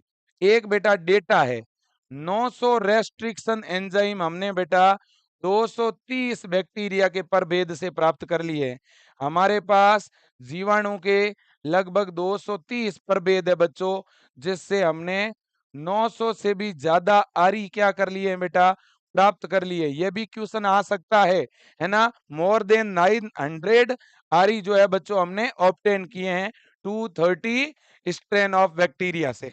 इसके बाद बच्चों अमेरिकन कंपनी है जिसका नाम है बेटा एली लिली। क्या नाम है? Eli Lilly. Eli Lilly company ने बेटा 1983 में, है ना, 1983 में क्या किया पता है? पहली बार बच्चों इन्होंने जेनेटिक जेनेटिक मॉडिफाई इंसुलिन, है ना, जेनेटिक मॉडिफाई इंसुलिन बनाया। इस पे क्वेश्चन आ सकता है। इसको बनाने के लिए ई कोलाई बैक्टीरिया में इंसुलिन के न्यूक्लियोटाइड डाले थे, याद रखना। तो बच्चों एली लिली नाम की अमेरिकन कंपनी ने 1983 में ह्यूमन का जो इंसुलिन है, मानव का जो इंसुलिन है बेटा, वो मानव शरीर के बाहर ई कोलाई के अंदर सिंथेसाइज किया था। ये बात आप याद रख लेना। इसके बाद बच्चों पहली जीन थेरेपी कब हुई थी? तो पहली जीन थेरेपी बेटा 1990 के अंदर हुई थी, याद रखना। First clinical gene therapy. Gene therapy में बच्चों एबनॉर्मल जीन को हटाया जाता है नॉर्मल जीन के द्वारा। और पहली जीन थेरेपी के द्वारा बच्चों एडीए, ये एक एंजाइम है बच्चों, इस एडीए की डेफिशिएंसी को दूर किया गया, है ना? एडीए, एडिनोसिन डीएमिनेज, इसकी कमी को एक 4 वर्षीय बालिका में दूर किया गया था बच्चों। अगला क्वेश्चन, अगला क्वेश्चन है बच्चों, है ना, 1997, 1997 में बेटा हमने पहली ट्रांसजेनिक गाय तैयार की थी। इसके ऊपर क्वेश्चन आता है। और पहली जो बच्चों जेनेटिक मॉडिफाई गाय थी उसका नाम था रोजी। क्या नाम था बेटा? रोजी। और रोजी गाय की क्या विशेषता थी बेटा? रोजी गाय का जो दूध था उसमें ह्यूमन मिल्क प्रोटीन थी। जो माँ के दूध के अंदर प्रोटीन होती है एल्फा लेक्ट एल्ब्यूमिन, वो एल्फा लेक्ट एल्ब्यूमिन जो है इस रोजी गाय के दूध के अंदर मौजूद थी। एल्फा लेक्ट एल्ब्यूमिन, एल्फा लेक्ट एल्ब्यूमिन का जो जीन था बच्चों, वो जीन हमने किस में डाला था? इस रोजी काऊ के अंदर डाला था, है ना? इसलिए रोजी गाय के दूध में बच्चों 2.4 ग्राम पर लीटर एल्फा लेक्ट एल्ब्यूमिन मौजूद थी, है ना? बिल्कुल जी। इसके बाद में बच्चों एक चीज आपको और याद रखनी है। हाँ, भारत के अंदर बच्चों सबसे ज्यादा वैरायटी अगर देखने को मिलती है तो वो चावल की देखने को मिलती है। ये बात आपको पता होनी चाहिए। और बासमती, बासमती बच्चों जो है ये चावल की किस्म है। किसकी? ये चावल की भारतीय किस्म है बच्चों। लेकिन इसका पेटेंट 1997 में बेटा अमेरिकन कंपनी ने ले लिया था, है ना? इसका पेटेंट जो है वो किसने ले लिया बेटा? अमेरिकन कंपनी ने। जो सही किया या गलत किया? इन्होंने गलत ही तो किया। ये तो भारतीय ब्रांड था, हम कई वर्षों से इसका उपयोग कर रहे थे, है ना। लेकिन इसका पेटेंट, इसका ट्रेडमार्क किसने ले लिया? 1997 में अमेरिकन कंपनी ने। ठीक है बच्चों, बिल्कुल। अब एक साइंटिस्ट है बच्चों जिसका नाम है गोज। क्या नाम है बेटा? गोज। याद रख लेना, गोज ने मेरे दोस्तों जो है हम आगे पढ़ेंगे कि जो बायोडाइवर्सिटी है बच्चों, है ना, बायोडाइवर्सिटी कहीं ना कहीं कम हो रही है लगातार। तो जो ऑर्गेनिज्म में जो कंपटीशन चलता है बच्चों, है ना, उस कंपटीशन को लेकर के इन्होंने मेरे दोस्तों जो है एक सिद्धांत दिया था। हम आगे इसकी बात करेंगे भी, ठीक है ना, बिल्कुल जी। इसके अलावा बच्चों हमारे सामने कोई और कॉन्सेप्ट है भी क्या? एक साइंटिस्ट था बच्चों कॉनल, है ना। कॉनल ने भी बच्चों एक एक्सपेरिमेंट किया था, किसके ऊपर? बायोडाइवर्सिटी में जो कंपटीशन होता है जीवों के अंदर, उसको। इसी तरह से बच्चों गोज ने, मैं अभी गोज की बात कर रहा था, तो गोज ने कौन सा प्रिंसिपल दिया था? Competitive exclusion principle. याद रखना बच्चों, स्पर्धा के बारे में, जीवों में कंपटीशन के बारे में। कंपटीशन में क्या होता है? दो जातियों के बीच में स्पर्धा होती है जिसमें दोनों को ही लॉस होता है। आपने कुछ टर्मिनोलॉजी पढ़ी होगी बेटा। आपने एक तो ये पढ़ा होगा कंपटीशन, है ना। एक आपने पढ़ा होगा प्रिडेशन, प्रिडेशन। एक आपने पढ़ा होगा पैरासिटिज्म, पैरासिटिज्म, है ना। एक आपने पढ़ा होगा म्यूचुअलिज्म। एक आपने पढ़ा होगा कमनसेलिज्म, कमनसेलिज्म। एक आपने पढ़ा होगा एमनसेलिज्म, एमनसेलिज्म। ये बच्चों जीवों के बीच में पाया जाने वाला इंटरेक्शन है कंपटीशन में। जैसे ये जाति ए है और ये जाति बी है, कंपटीशन में दोनों ही जातियों को लॉस होता है बेटा। प्रिडेशन, प्रिडेशन और पैरासिटिज्म, पर भक्षण और परजीविता, इसमें एक जाति को लाभ होता है और एक को हानि होती है। म्यूचुअलिज्म, इसमें सहजीविता बोलते हैं इसको, इसमें दोनों ही जाति को प्रॉफिट होता है। कमनसेलिज्म, सहभोजिता, इसमें एक जाति को लाभ, दूसरे को नो लॉस नो प्रॉफिट। एमनसेलिज्म, इसमें एक जाति को लॉस, दूसरी को नो लॉस नो प्रॉफिट। ये बच्चों टर्मिनोलॉजी आपको पता होनी चाहिए। क्या? पहला स्पर्धा, फिर प्रिडेशन और पैरासिटिज्म यानी परभक्षण और परजीविता, फिर बच्चों सहजीविता, फिर सहभोजिता, और फिर बच्चों एमेंसेलिज्म, है ना। प्लीज इनके बारे में आप याद रखना, इस पे एक क्वेश्चन पक्का पक्का पक्का पक्का आएगा, आएगा, है ना, बिल्कुल। एक बच्चों याद रखना रॉबर्ट मे के बारे में। किसके बारे में बेटा? रॉबर्ट मे। रॉबर्ट मे जो है एक ऐसा मेरे दोस्तों पारिस्थितिकविद था, इकोलॉजिस्ट था, जिसने कहा कि हमारी पृथ्वी के ऊपर जो डाइवर्सिटी होती है बेटा, स्पीसीज डाइवर्सिटी, वो होती है 7 मिलियन। 7 मिलियन जातीय विविधता की जानकारी देने वाले कौन थे? रॉबर्ट मे। इसके ऊपर बच्चों एग्जाम में क्वेश्चन आया हुआ है कई बार, है ना। रॉबर्ट मे ने क्या कहा था? जातीय विविधता कितनी पाई जाती है पृथ्वी पे? जातीय विविधता पृथ्वी के ऊपर पाई जाती है बेटा 7 मिलियन। कितनी? 7 मिलियन जातीय विविधता पाई जाती है। इसके अलावा IUCN, IUCN की फुल फॉर्म याद रखना, international union for conservation of nature, international union conservation of nature, ठीक है ना। तो ये बात भी आपको याद रखनी पड़ेगी, है ना। अब देखो बच्चों, और इसके अलावा एडवर्ड विल्सन नाम का एक साइंटिस्ट था बच्चों, जिसने बायोडाइवर्सिटी, बायोडाइवर्सिटी और इसके अलावा मेरे दोस्तों जो पॉपुलेशन है और कम्युनिटी है उनकी स्टडी की थी। इसके बाद में बच्चों स्पीसीज एरिया रिलेशनशिप, जातीय क्षेत्र संबंध, जातीय क्षेत्र संबंध, मेरे दोस्तों जाति क्षेत्र संबंध, किसी भी जाति का किसी एरिया के साथ क्या रिलेशनशिप होता है, इसे किसने बताया था? बेटा देखो, एक साइंटिस्ट था जो है वॉन हेम्ब्लॉन्ट, है ना। उसने कहा था कि आप जब शुरुआत में एरिया बढ़ाते हो तो जाति भी बढ़ती है, लेकिन एक सीमा तक ही बढ़ेगी, इसके बाद कांस्टेंट हो जाएगी। यह बात बताई थी बच्चों वॉन हेम्ब्लॉन्ट ने। जाति क्षेत्र संबंध कहाँ पे लिखा हुआ है भाई? इसका नाम वॉन हेम्ब्लॉन्ट होना तो चाहिए इसके अंदर। हाँ, ये रहा, एलेक्जेंडर वॉन हेम्ब्लॉन्ट, है ना। तो बच्चों एलेक्जेंडर वॉन हेम्ब्लॉन्ट ने जातीय क्षेत्र संबंध, जातीय क्षेत्र संबंध की बात करी थी, नोट कर लेना बेटा, है ना? बिल्कुल जी, बिल्कुल बिल्कुल बिल्कुल। इसके बाद में बच्चों इकोसिस्टम के बारे में एक्सपेरिमेंट करके काफी जानकारी दी थी डेविड टिल्डमैन ने। इसके बाद में बच्चों अगर मैं बात करूं, रिवेट पोपर हाइपोथेसिस बहुत ही ज्यादा इंपॉर्टेंट है। रिवेट रिवेट पोपर हाइपोथेसिस, है ना बच्चों? रिवेट पोपर संकल्पना, ये बेटा संकल्पना किसने दी थी? पोल एहरलिच ने। वेरी वेरी मोस्ट याद रखना बच्चों, एक साइंटिस्ट था या इकोलॉजिस्ट था जिसका नाम था पोल पोल एहरलिच, है ना?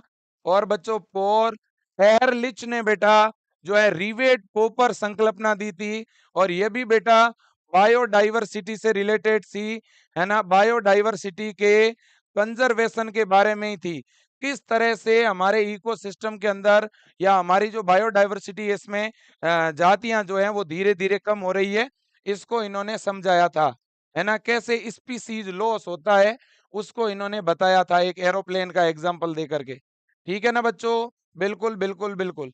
इसके बाद में बच्चों, इसके बाद में जो एक्सटिंक्ट जातियां होती है, जो विलुप्त जातियां होती है बच्चों, जो जीव विलुप्त होने के कगार पर है ना? जिनके ऊपर बहुत ज्यादा संकट है, इस तरह की जो जातियां होती है बच्चों, उनको IUCN ने रेड डाटा बुक के अंदर स्थान दिया। ये बात आप याद रखना, रेड डाटा बुक का मतलब होता है लाल आंकड़ा पुस्तक। ये तो आपको कहीं नहीं मिलेगा। Red data rate data book, है ना?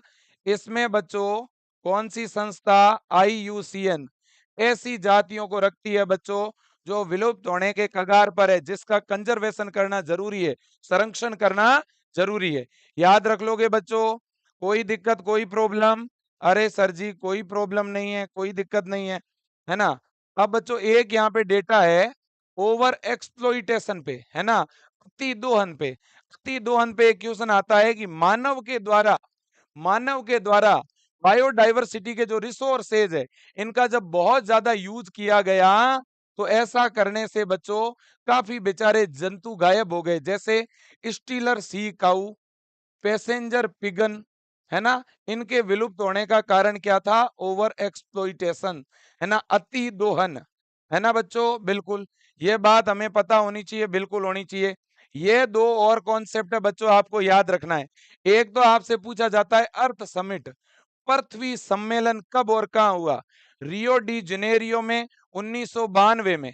1992 में रियो डी जनेरियो में बेटा पृथ्वी सम्मेलन हुआ था, याद रखना।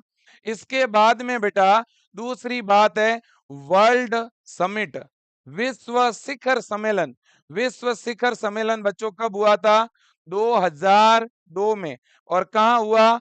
Johannesburg, south Africa. ये दोनों ही चीजें याद रखना बच्चों। एक तो विश्व विश्व शिखर सम्मेलन, है ना? विश्व शिखर सम्मेलन, ये बच्चों कहां पे हुआ था? विश्व शिखर सम्मेलन याद रख लेना बच्चों, साउथ अफ्रीका, जोहान्सबर्ग। जोहान्सबर्ग। और कब हुआ? 2002 में, है ना? और बच्चों अर्थ समिट, पृथ्वी सम्मेलन कहां पे हुआ था बेटा? है ना? जब बात पृथ्वी सम्मेलन की आए तो पृथ्वी सम्मेलन हुआ था बेटा, पृथ्वी सम्मेलन, है ना? ये मेरे दोस्तों हुआ रियो डी जनेरियो में 1992, है ना? इन दोनों पे बहुत क्वेश्चन आते हैं बच्चों, है ना? बिल्कुल जी। आगे चलते हैं, वापिस आगे की तरफ चलते हैं बच्चों। अब देखो वेरी वेरी इंपॉर्टेंट है, पेन है तो लिख लो, पेन है तो लिख लो मेरे दोस्तों। 20 सेंचुरी का डार्विन, 20वीं शताब्दी का डार्विन किसे कहते हैं? कई बार ये एग्जाम में क्वेश्चन पूछा गया है बेटा, कई बार, है ना? तो 20वीं सदी का डार्विन अर्नेस्ट मेयर को बोलते हैं। किसको बोलते हैं बच्चों? अर्नेस्ट मेयर को 20वीं सदी का डार्विन कहते हैं, है ना? याद रखना 20वीं शताब्दी का डार्विन किसको बोलते हैं बेटा? अर्नेस्ट मेयर को। इसके बाद में बच्चों बाइनोमियल नोमेनक्लेचर, बाइनोमियल नोमेनक्लेचर का मतलब है द्विपद नामकरण, जैसे बेटा मैग्नीफेरा इंडिका, या मैंगो का नाम है होमो सेपियंस, ये मानव का नाम है। तो ये साइंटिफिक नाम, ये बाइनोमियल नोमेनक्लेचर किसने दिया बच्चों? तो ये प्रणाली दी थी केरोलस लीनियस ने। किसने दी थी बेटा? केरोलस लीनियस ने। किसने? Carolus Linnaeus. केरोलस लीनियस, नाम याद रख लोगे क्या? अरे सर बिल्कुल याद रखेंगे। केरोलस लीनियस की एक बुक है बेटा, उसका नाम है सिस्टेमा, सिस्टेमा नेचुरी। और सिस्टेमा नेचुरी में ही बच्चों सिस्टेमेटिक्स, यानी बच्चों इसमें जो है कहीं ना कहीं जीवों के वर्गीकरण की बात की गई है। ओके बिल्कुल। मेरे दोस्तों अगली जानकारी, एरिस्टोटल यानी अरस्तु। बेटा जो अरस्तु है वो कौन है? अरस्तु जो है वो फादर ऑफ बायोलॉजी है। जीव विज्ञान के क्या है बेटा? जीव विज्ञान के क्या है जी? जनक है। फादर ऑफ बायोलॉजी कौन है? अरस्तु है बेटा, है ना। इसके बाद में लीनियस ने, लीनियस ने एक और काम किया बेटा। एक तो इन्होंने बाइनोमियल नोमेनक्लेचर दिया, एक बेटा लीनियस ने जो है वो टू किंगडम क्लासिफिकेशन सिस्टम और दिया था। Two kingdom classification, two kingdom classification. इन्होंने प्लांटी और एनिमेलिया, ये दो किंगडम बनाए थे बच्चों। ये दो इन्होंने जगत बनाए थे। कितने जगत बनाए इन्होंने? दो जगत। तो दो जगत वर्गीकरण भी बच्चों किसने दिया था? केरोलस लीनियस ने। आर एच वी टेकर ने बच्चों फाइव किंगडम क्लासिफिकेशन दिया था। इन्होंने 5 जगत बनाए। कितने जगत बनाए थे बेटा इन्होंने? 5। मोनेरा, प्रोटिस्टा, फंजाई, प्लांटी और एनिमेलिया, है ना। और ये क्लासिफिकेशन कब आया था? 1969 में। याद रखना, आर एच वी टेकर का 5 किंगडम क्लासिफिकेशन 1969 में दिया गया था। ओके बच्चों। इसके बाद है डमित्री इवानोवस्की। इवानोवस्की ने बच्चों 1892 में क्या किया बताओ? बता दो, हो जाए आज। आर पार की ये जंग है। और मैं तो हमेशा कहता हूं भाई साहब, ठीक है ना, है ना। मैं तो हमेशा कहता हूं कि हमारे जो विजियंस है वो अपने आप में एक प्रेरणा है, अपने आप में एक जुनून है, अपने आप में एक तूफान है, अपने आप में एक आंधी है ना। चलता चलता एक सैलाब है बच्चों। और मैं आपको जब सैलाब बोलता हूं तो मैं कुछ ज्यादा ही तारीफ कर देता हूं, इसलिए आंसर भी बहुत अच्छी तरह से देना। डिस्कवरर ऑफ वायरस, अरे वाह, विषाणु की खोज करता है क्या? अरे इवानोवस्की, क्या हालचाल? बढ़िया एकदम। ओ इवानोवस्की, कहाँ रहते हो आप लोग, है ना।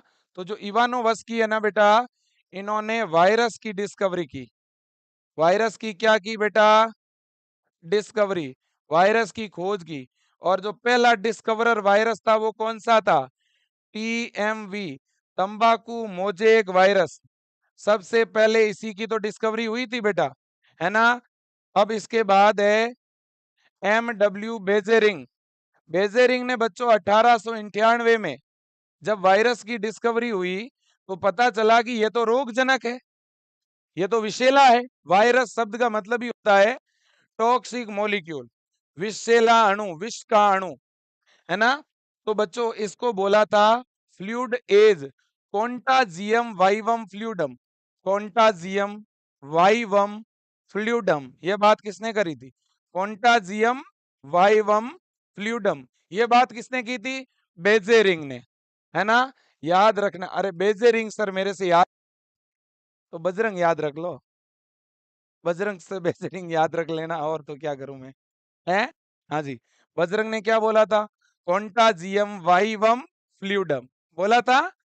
कॉन्टाजियम वाइवम फ्लूइडम, इसका मतलब होता है जहरीला संक्रामक तरल, जहरीला संक्रामक तरल। तो डिस्कवरी इवानोवस्की ने की। इसको कॉन्टाजियम वाइवम फ्लूइडम किसने बोला? बेजेरिंग ने 1898 में बोला। और 1935 के अंदर बच्चों वायरस को क्रिस्टलाइज कर दिया था। वायरस के क्रिस्टल बना लिए थे स्टेनले ने। किसने? स्टेनले ने। और बच्चों 1971 में, 1971 में वायरोइड की खोज की थी डाइनर ने। किसने? डायनर ने। डायन, डायनर, डायनर, डायन और नर, भूत और आदमी। अरे ना, अरे ना बाबू, ऐसा थोड़ी है तो बेचारा नर ही। मम्मी पापा ने इसका नाम इसलिए रखा था क्योंकि ये डायनो वाली हरकत करता था, घर के सारे बच्चों को डराता था, है ना। मैंने इसकी हिस्ट्री पढ़ रखी है, इसलिए घर वालों ने कहा आज के बाद तेरा नाम डायनर।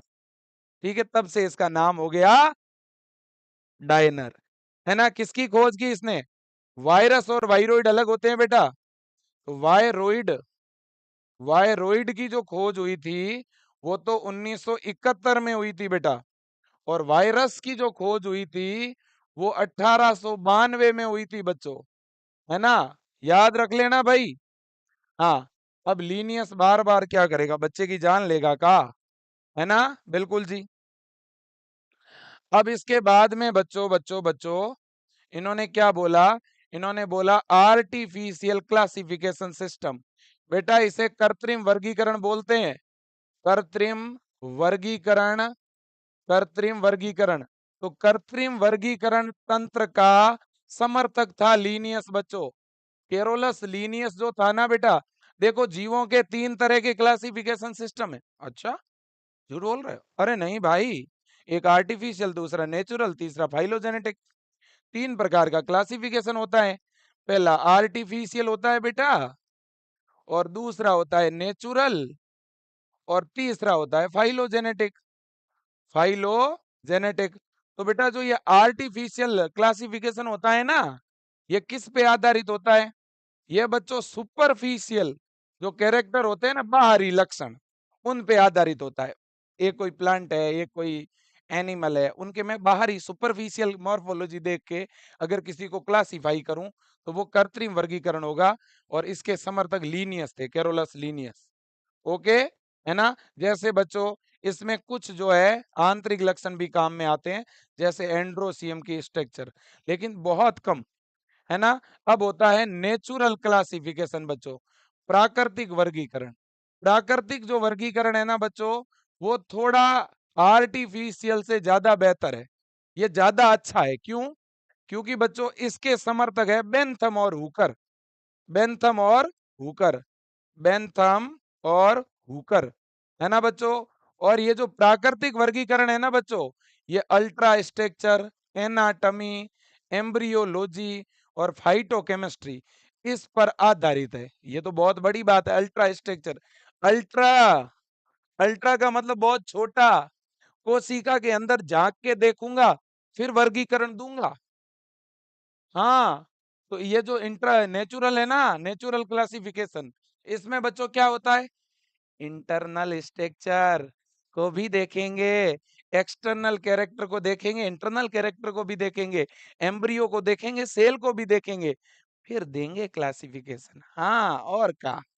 तो ये ज्यादा बढ़िया है भाई साहब, इसमें ज्यादा चीजों को इन्वॉल्व कर रहे हैं। केवल सुपरफिशियल लक्षण देखा आर्टिफिशियल, सुपरफिशियल और internal, ultra structure, anatomy, embryology, phytochemistry, सारी चीजों को जो है ऑब्जर्व किया तो नेचुरल क्लासिफिकेशन। और जब इससे भी मन नहीं भरा तो हमने कहा भाई हम डीएनए को देखेंगे पहले, इसका डीएनए किसके साथ मैच कर रहा है, हम इसके इवोल्यूशनरी हिस्ट्री को देखेंगे, हम इसका जाति व्रत देख के फिर वर्गीकरण देंगे। इसको बोलते हैं फाइलोजेनेटिक। हाँ, तो ये तीसरा होता है फाइलोजेनेटिक, फाइलोजेनेटिक, फाइलोजेनेटिक, याद रखना। इवोल्यूशनरी हिस्ट्री पर आधारित, याद रखना। अरे जे जाति व्रत पर आधारित, जैव विकास की एक साथ स्टडी करते हैं भाई साहब, फाइलोजेनेटिक। ठीक है ना। चलो जी, इवोल्यूशनरी हिस्ट्री पर आधारित है ना। चलो, चलो, चलो। सेल की डिस्कवरी किसने की, फटाफट बता दो। सेल की डिस्कवरी किसने की? न्यूक्लियस की डिस्कवरी किसने की? फर्स्ट लिविंग सेल की डिस्कवरी किसने की? फर्स्ट लिविंग सेल, है ना। तो अगर आपसे पूछे भाई कोशिका के खोजकर्ता, जीवित कोशिका के खोजकर्ता, केंद्रक के खोजकर्ता, ये तीन चीज है भाई। सबसे पहले कोशिका खोजी किसने बेटा? रॉबर्ट हुक ने। किसने? रॉबर्ट हुक ने सबसे पहले कोशिका खोजी थी, लेकिन ये जीवित नहीं थी, ये मृत पादप कोशिका थी, है ना? बिल्कुल जी। अब इसके बाद फर्स्ट लिविंग सेल की डिस्कवरी, पहली जो जीवित कोशिका है, इसकी खोज की थी बेटा ल्यूवेन हॉक ने। किसने? ल्यूवेन हॉक ने। याद रख लोगे क्या? ल्यूवेन हॉक, है ना?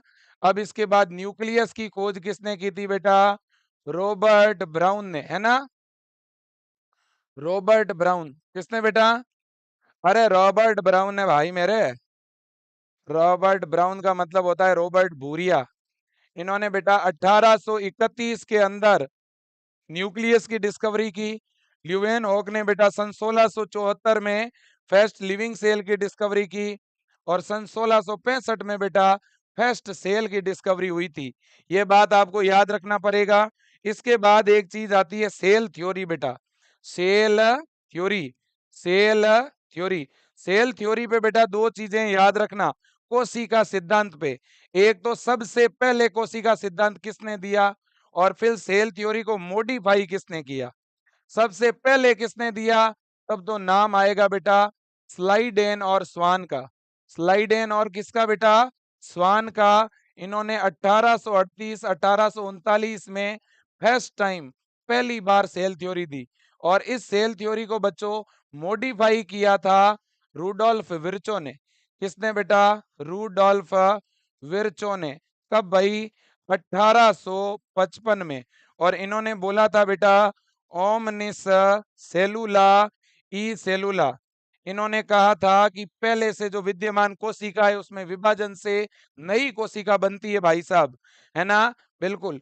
ये बात आप याद रखना। देखो यहाँ पे लिखा हुआ है कहीं पे, ये देखो बेटा, ये तो है स्लाइडेन। स्लाइडेन ने बेटा 1838 में, देखो स्लाइडेन बेटा बॉटनिस्ट था। स्लाइडेन बॉटनिस्ट था। और स्वान क्या था बेटा? स्वान जो था वो जूलोजिस्ट था। स्वान जंतु वैज्ञानिक था। स्वान ब्रिटिश का रहने वाला था।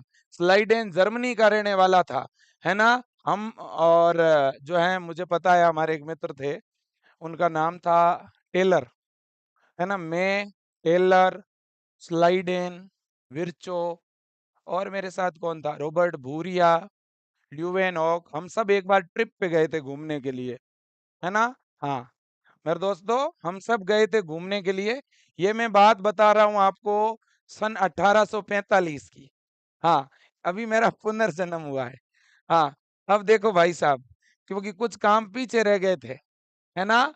तो मुझे जो है स्लाइडेन और स्वान ने कहा विजय सर आप वापिस जाओ, ठीक है ना? और आप बायोलॉजी में जो भी हमारी डिस्कवरी वगैरह पीछे रह चुकी है, ठीक है ना, उनको जाके और कंप्लीट करो। तो फिर मैं आया हूँ भाई, क्या करूं बताओ? हैं? हाँ, आप फिर भी नहीं पढ़ रहे हो, सोचो जरा।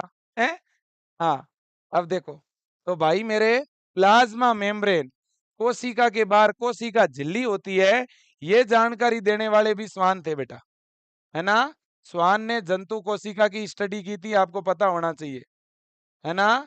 हाँ, तो ये जानकारी आपको क्या रखनी है बेटा? याद रखनी पड़ेगी, ठीक है? हाँ। अब है रुडोल्फ विर्चो। रुडोल्फ विर्चो ने मॉडर्न सेल थ्योरी दी, आधुनिक कोशिका सिद्धांत दिया। इन्होंने बोला ओमनी सेलुला ई सेलुला। इसका मतलब होता है कि पूर्ववर्ती, है ना? पूर्ववर्ती कोशिका में क्या होता है बेटा? विभाजन होता है, और इससे कैसी कोशिका बनती है? नई कोशिका बनती है। रूडोल्फ विर्चो ने 1855 में सेल थ्योरी को मॉडिफाई किया था।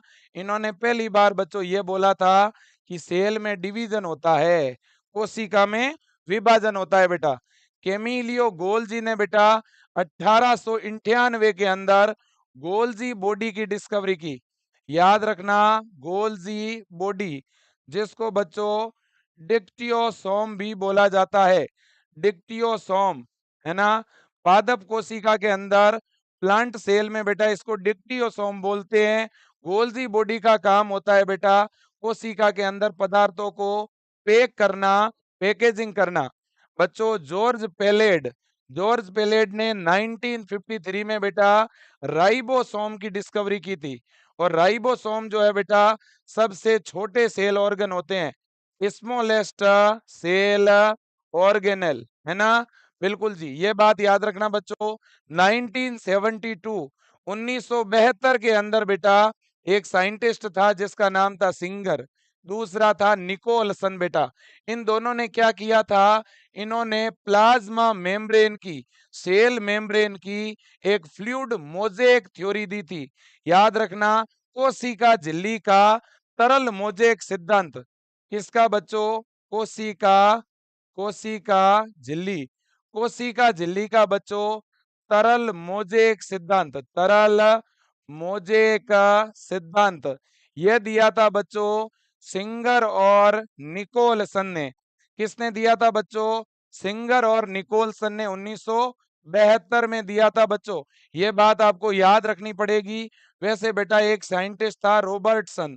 कौन था? रॉबर्टसन। इसने बच्चों यूनिट मेम्ब्रेन कॉन्सेप्ट दिया था, यूनिट मेम्ब्रेन कॉन्सेप्ट, कोशिका झिल्ली के बारे में, इकाई कला प्रतिरूप, इकाई कला प्रतिरूप। एक बच्चों डेनियली और डोवसन भी थे, उन्होंने बच्चों ट्राई लेमिनर मॉडल दिया था। वो क्या बोलते हैं उसको, वो पिज्जा है बर्गर है क्या बोलते हैं, वो वाला सिद्धांत दिया उन्होंने, है ना। हाँ, अब देखो बच्चों, इतनी बात याद रखना। हाँ, केंद्र की बात तो रॉबर्ट ब्राउन ने की थी, ये तो मैं बता ही चुका हूं आपको। क्रोमेटीन, क्रोमेटीन के बारे में बेटा पहली बार जानकारी किसने दी थी? क्रोमेटीन, क्रोमेटीन के बारे में जानकारी दी थी बेटा फ्लेमिंग ने। यह बात आपको याद रखनी पड़ेगी। और पता है ना बच्चों, एक कोशिका जो होती है ना, कोशिका, कोशिका के अंदर क्या होता है? न्यूक्लियस होता है। और न्यूक्लियस में जब तक बेटा कोई सेल डिवीजन ना हो तब तक इस तरह के कुछ धागे होते हैं बच्चों। इन फाइबर को, इन फिलामेंट को क्या बोलते हैं बेटा? क्रोमेटीन बोलते हैं। और क्रोमेटीन दो टाइप के होते हैं बच्चों, एक होता है यू क्रोमेटीन, यू क्रोमेटीन, और दूसरा होता है बेटा हेट्रोक्रोमेटीन, हेटेरोक्रोमेटीन। बेटा जो यू क्रोमेटीन होता है ना, ये तो लाइट कलर से स्टेन होता है और ये लूजली कनेक्ट होता है, शिथिलता के साथ केंद्रक झिल्ली से जुड़ा होता है। और बच्चों हेट्रोक्रोमेटीन गहरे रंग से स्टेन होगा और बिल्कुल टाइटली जुड़ा होता है केंद्रक झिल्ली से। ओके, बिल्कुल बच्चों। वॉटसन और क्रिक, इसका तो मॉडल आपको बता ही चुका हूं मैं, डबल हेलिकल है कि नहीं? बिल्कुल जी। इसके बाद में बच्चों एक जानकारी आपको यह भी याद रखनी पड़ेगी। कौन सी? जोसेफ प्रिस्टले, जोसेफ प्रिस्टले ने बच्चों जो है वो ऑक्सीजन की, भाई जो फोटोसिंथेसिस के दौरान मेरे दोस्तों जो कंपोनेंट यूज में आते हैं और जो बनते हैं उसको लेकर के काम किया था। आपको याद रखना पड़ेगा, इन्होंने बहुत सारे एक्सपेरिमेंट किए थे बच्चों, है ना। पौधे की ग्रीन जो प्लांट है इनकी ग्रोथ में पदार्थों का किस तरह से योगदान होता है इसके बारे में बताई थी, ऑक्सीजन की जानकारी दी थी, है ना। बिल्कुल जी। इसके बाद में हमारे काम की चीज जो है, मैं उसी पे चलूं तो कोई दिक्कत किसी को? ठीक है ना, थोड़ा सा और आगे लेके चलूंगा मैं, यहाँ पे आऊंगा। देखो बेटा, केमी ऑस्मेटिक थ्योरी बहुत ज्यादा इंपॉर्टेंट है बेटा। केमी ऑस्मेटिक थ्योरी बहुत ज्यादा, रसो परासरणी सिद्धांत बोलते हैं बेटा, है ना। क्या बोलते हैं? रसो परासरण सिद्धांत, है ना। और बच्चों ये सिद्धांत किसने दिया पता है आपको?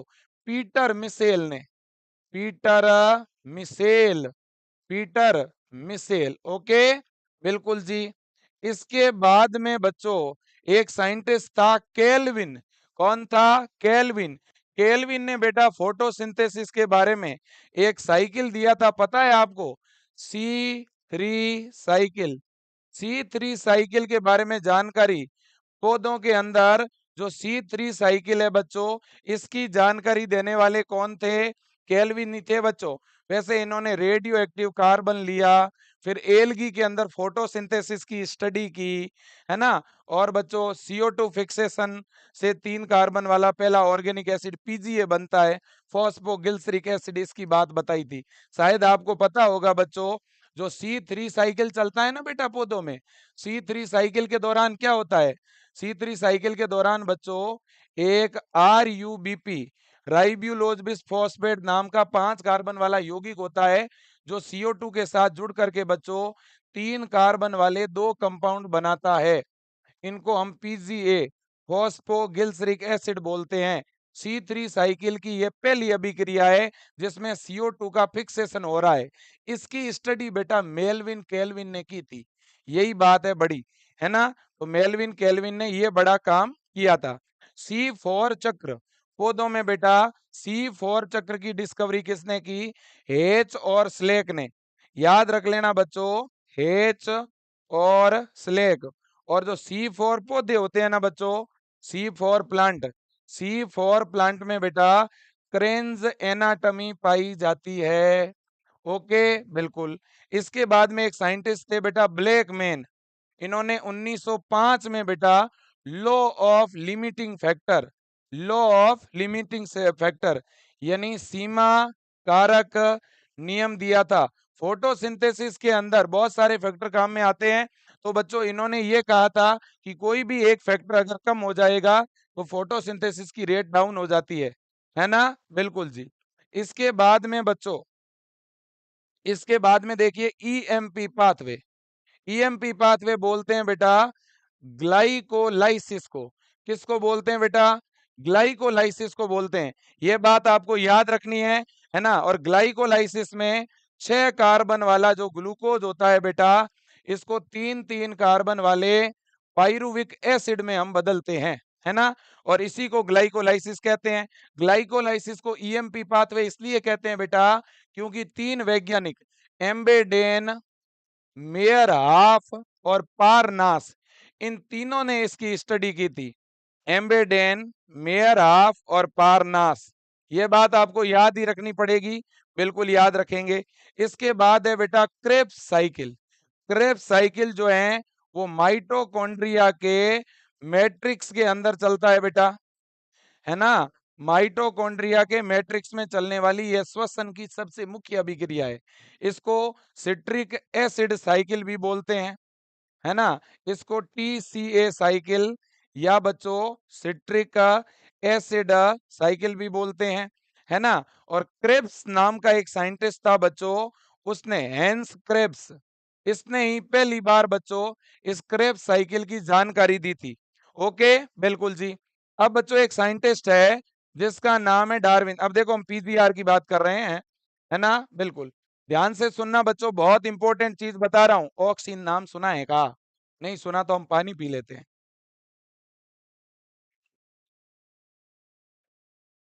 15 मिनट और है क्लास, 15 मिनट में सैलाब आएगा, एक जल जला आएगा भाई साहब। हाँ और क्या, कौन कौन जुड़े हैं एक बार दिखाइए मुझे, पूरा पूरा डैशबोर्ड दिखाएं एक बार मुझे। हाँ जी, वाह भाई वाह, क्या बात है। सेशन को एक बार सारे लोग लाइक कर दें भाई साहब। लाइक नहीं करोगे हैं? और इस क्लास को सारे लोग स्टेटस पे डाल देना भाई। मैं अभी बता रहा हूँ बहुत शानदार क्लास है। और इसके थोड़ी देर बाद यूट्यूब पे आ रहे हैं फिजिक्स वाले सर। फिजिक्स की भी एक जो है मैराथन होने वाली है। फिजिक्स की आज भी होगी, कल भी होगी, है ना? कल बायो की भी होगी। कल सुबह 8:15 बजे, 8 बजे, कल सुबह 8 बजे, 8 बजे मैं फिर आऊंगा। हम फिर लौट के आएंगे। हम कल एग्जाम्पल लेंगे, एग्जाम्पल। और जो शॉर्ट है, जितने भी शॉर्ट फॉर्म होती है ना, एग्जाम्पल, शॉर्ट फॉर्म, और प्रत्येक चैप्टर के अंदर से मैं 5-5 कॉन्सेप्ट खींच के लाऊंगा कल। यूं खींच के लाऊंगा कॉन्सेप्ट। बाहर आओ, बैठो यहाँ पर, बच्चों को समझाओ तुम कौन हो, है ना? बिल्कुल। और कहा, हाँ। तो बच्चों हमारी थिंकिंग ये है कि हम सब्जेक्ट की अलग अलग ले क्लास, है ना? सब्जेक्ट की अलग अलग टुकड़ों में लेना चाहते हैं हम। एक साथ यूं लंबी क्लास लेते हैं, इससे बच्चे भी बोर हो जाते हैं, सभी देख नहीं पाते हैं। तो फिजिक्स की अलग, केमिस्ट्री की अलग, बायो की अलग, ऐसे टुकड़ों में लेना चाहते हैं, ये ज्यादा सही है ना? बिल्कुल जी। मेरे मित्रों सुनो, सुनाओ सर। देखो बेटा, Charles Darwin and his son Francis Darwin, coleoptiles of canary grass. तो बच्चों कैनरी घास के प्रांकुर चोल, प्रांकुर केंद्रीय घास के प्रंकुर चोल में फोटोट्रोफिज्म मतलब प्रकाशानुवर्तन। प्रकाशानुवर्तन पता है?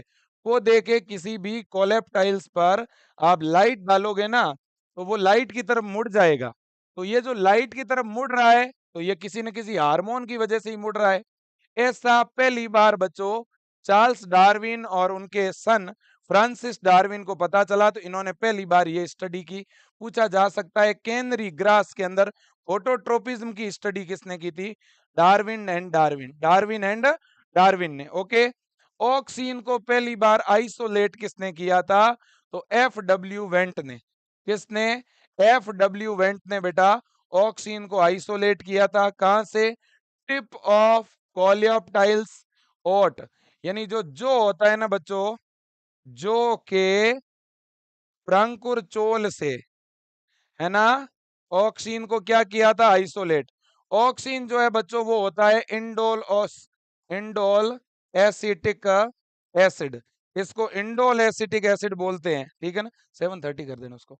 हाँ जी मेरे दोस्तों, ई कुरोसोवा, इन्होंने 1926 में बच्चों 1926 में जिब्रेलिन हार्मोन की डिस्कवरी की थी। जिब्रेलिन हार्मोन, है ना, याद रखना बच्चों, है ना, जिब्रेलिन। गब्बर सिंह हार्मोन बोलता हूं मैं तो क्लास में इसको। तो गब्बर सिंह हार्मोन की डिस्कवरी 1926 में ई कुरोसोवा ने की थी। फिर है बच्चों स्कूग और मिलर।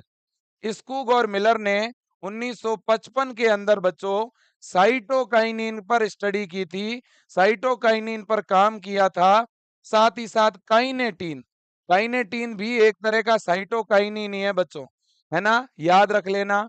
इसके बाद में बच्चों, इसके बाद में ये नाम आपको जरूर मिलेगा, 3 डिफरेंट काइंड ऑफ इनहिबिटर।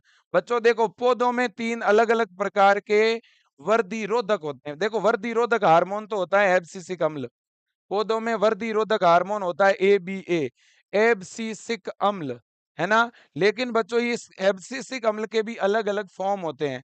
तो अगर किसी पौधे में बेटा नंबर 1 इनहिबिटर बी है, तो ये भी वर्धिरोधक है। अगर किसी पौधे में एब्सिसन सेकंड है, यह भी ग्रोथ इनहिबिटर है। और अगर किसी पौधे में डोरमीन है, तो यह भी बच्चों इनहिबिटर है। तो पौधे में ये 3 अवरोधक होते हैं, इनहिबिटर बी, एब्सिसन और डोरमीन, याद रखना। फिर इन तीनों को सामूहिक रूप से हमने एब्सिसिक एसिड बोल दिया। 1960 के अंदर इसकी डिस्कवरी हुई थी, है ना। 1910 के अंदर बच्चों इथाइलिन हार्मोन की डिस्कवरी कजिन ने की थी। हमारे ताऊजी हैं ये कजिन, है ना। अब बच्चों देखो, ये गैसीय हार्मोन होता है बच्चों, ये गैसीय हार्मोन होता है भाई साहब, है ना। और ये फ्रूट को राइप करने का काम करता है, फ्रूट को राइप करने का काम करता है, फलों को पकाने का काम करता है ना। एक पौधे से बेटा पत्तियां गिर जाती है, स्टोमेटा बंद हो जाते हैं, स्टोमेटा क्लोज होते हैं, है ना। तो plant stress hormone, plant stress hormone इस नाम से जाना जाता है। कौन है ऐसा? ऐसा है एब्सिसिक अम्ल, है ना, बिल्कुल जी। इसके बाद में बच्चों निस्सल ग्रेन्यूल्स, इस पे एक क्वेश्चन आता है बेटा, निस्सल ग्रेन्यूल्स पे। बेटा जो निस्सल के कण है ना बेटा, ये आपको कहां पर मिलेंगे? ये निस्सल के कण जो है बेटा, ये हमारा जो न्यूरॉन होता है ना, हमारी जो नर्व सेल होती है ना बच्चों, न्यूरॉन के डेंड्रोन में और न्यूरॉन के साइटोन में, तंत्रिका कोशिका के साइटोन और डेंड्रोन में बेटा निस्सल के कण पाए जाते हैं, है ना। अब एक नाम है बेटा node of Ranvier, node of क्या? रेनवियर। ये कहाँ होता है जी? तो बच्चों हमारा ये न्यूरॉन का एक्सोन है ना। हमारी जो तंत्रिका कोशिका होती है ना बच्चों, ये इसका एक्सोन एक्सोन पे बेटा जहां पर माइलिन की सीत नहीं होती है ना, उसको बोलते हैं नोड ऑफ रेनवियर। तो इसकी रेनवियर नहीं बच्चों क्या की थी? स्टडी की थी। और यहाँ पे स्माइलिन की सीट को बनाने के लिए यहाँ एक कोशिका जिम्मेदार होती है, उसको बोलते हैं स्वान कोशिका, स्वान कोशिका। ओके बच्चों, बिल्कुल बहुत ही बढ़िया और शानदार, बहुत ही बढ़िया और शानदार, है कि नहीं बच्चा? अरे बोलो है कि नहीं? अरे हाँ, बिल्कुल, बिल्कुल, क्यों नहीं, क्यों नहीं? हाँ, और का? तो मेरे मित्रों, ये तो जानकारी हो गई, लेकिन और कौन-सी है जानकारी बोलो? और भी तो है जानकारी, है ना? हाँ, तो मेरे दोस्तों इसके अलावा भी आपसे बहुत सारी चीज़ें हैं जो पूछी जा सकती है। जैसे आपसे पूछ लिया लाइट रिएक्शन के बारे में, जैसे आपसे पूछ लिया बेटा डार्क रिएक्शन के बारे में, है ना? आपसे बच्चा प्रकाशिक अभिक्रिया के बारे में पूछा। कौन-सी अभिक्रिया के बारे में पूछा? प्रकाशिक अभिक्रिया, है ना? आपसे पूछ लिया बेटा अप्रकाशिक अभिक्रिया, है ना? इसके बारे में आपसे पूछ लिया, है ना? तो आपको पता होना चाहिए कि नहीं होना चाहिए? बिल्कुल होना चाहिए जी, क्यों नहीं? तो बच्चों लाइट रिएक्शन जो है ना बेटा, इसको हम हिल रिएक्शन बोलते हैं। क्या बोलते हैं? हिल रिएक्शन। क्या बोलते हैं? हिल रिएक्शन। डार्क रिएक्शन को बेटा हम बोलते हैं ब्लैक मैन रिएक्शन। क्या बोलते हैं? ब्लैक मैन रिएक्शन, है ना? तो ये बात हमें पता होनी चाहिए, 100% पता होनी चाहिए, क्यों नहीं? बिल्कुल होनी चाहिए भाई साहब, है ना? इसके अलावा बच्चों एक क्वेश्चन हमारा आता है वैक्सीन के बारे में कि सबसे पहली जो वैक्सीन है बेटा, सबसे पहली जो वैक्सीन है वो कौन सी है? फर्स्ट वैक्सीन, है ना? फर्स्ट वैक्सीन जो होती है बच्चों, वो होती है स्मॉल पॉक्स, चेचक की वैक्सीन। कौन सी बेटा? चेचक की जो वैक्सीन है वो सबसे पहली वैक्सीन है और इसकी डिस्कवरी की थी एडवर्ड जेनर ने। किसने बेटा? एडवर्ड एडवर्ड जेनर ने जो है बच्चों इसकी क्या की थी? डिस्कवरी की थी। इसके बाद में बच्चों हम आगे चल रहे हैं, पीसीआर, पॉलीमरेज चेन रिएक्शन। क्या बोलते हैं बेटा इसको? इसको बोलते हैं polymerase chain reaction. Polymerase chain reaction, है ना? पॉलीमरेज चेन रिएक्शन बेटा। पॉलीमरेज चेन रिएक्शन की अगर मैं बात करूं बच्चों, तो इसके बारे में जानकारी किसने दी थी? आपको पता होना चाहिए कि नहीं होना चाहिए? बिल्कुल। पीसीआर में बेटा टेक डीएनए पॉलीमरेज नाम का एक थर्मोस्टेबल एंजाइम काम में आता है कि नहीं आता बेटा? बिल्कुल आता है, क्यों नहीं? है ना? और इस पीसीआर की जानकारी किसने दी थी? हमें तो बिल्कुल पता होना चाहिए, क्यों नहीं होना चाहिए भाई? है ना? याद रखना बच्चों, कौन था? केरी मुलिस। कौन था? कैरी मुलिस, है ना? केरी मुलिस ने बच्चों इस पीसीआर की क्या दी थी बेटा? जानकारी दी थी, है ना? और मैं आप तमाम बच्चों को भी कहना चाहता हूं बच्चों, आप भी सारे लोग बता सकते हैं, है ना? अब इसके बाद मेरे से अगर पूछे कोई बैक्टीरिया की डिस्कवरी किसने की, है ना? तो मैं बैक्टीरिया के बारे में क्या बोलूंगा बताओ? है ना? तो मैं कहूंगा ल्यूवेनहॉक, है ना? ल्यूवेनहॉक। मैं किसकी बात करूंगा? ल्यूवेनहॉक की तो बात करूंगा, है ना? बिल्कुल जी। इसी तरह से बच्चों, इसी तरह से और भी बहुत सारे साइंटिस्ट है ना? मैं तमाम बच्चों को भी कहना चाहता हूँ, आपके माइंड में कुछ भी नाम आ रहे हैं, एक बार आप बोर्ड पे जो है लिख सकते हैं। मैं आपको भी कह रहा हूँ कि आपके माइंड में कोई भी ऐसा नाम आ रहा है, आप भी बता सकते हैं। हाँ जी, बताइए, देखें सारे बच्चे एक-एक नाम सब अपनी तरफ से बता दें। फिर मैं एंड कर रहा हूँ 5 मिनट में इस क्लास को। गौरी, अंशिका, आदित्य, शुभम, हाँ, सानिया, सौरभ, अपेक्षा, अंजलि। हाँ जी, थोड़ा इसको ज़ूम कर दो आप कमेंट बॉक्स को। हाँ जी बेटा। और मैं तमाम बच्चों को भी कहना चाहता हूँ मेरे दोस्त, जितनी बेहतरीन मेहनत कर सकते हो, उतनी बेहतरीन मेहनत करो बेटा। है ना? बिल्कुल जी। जूही, नंदिता, वेरी गुड बेटा, वेरी गुड, शाबाश। ठीक है, एंड हो चुकी है अपनी क्लास। हाँ, बिल्कुल। बाकी बच्चों मैं आपको एक चीज़ बता दूँ, हाँ, बाकी मैं आपको एक चीज़ बता दूँ बच्चों, कि बाकी तो कल सुबह 8 बजे मेरी फिर क्लास है ना? अब फिजिक्स की शुरू करवा देते हैं। कल सुबह 8 बजे फिर से मेरी क्लास है, तो फिर से जो है मैं और बहुत सारी चीज़ें डिस्कस करूँगा।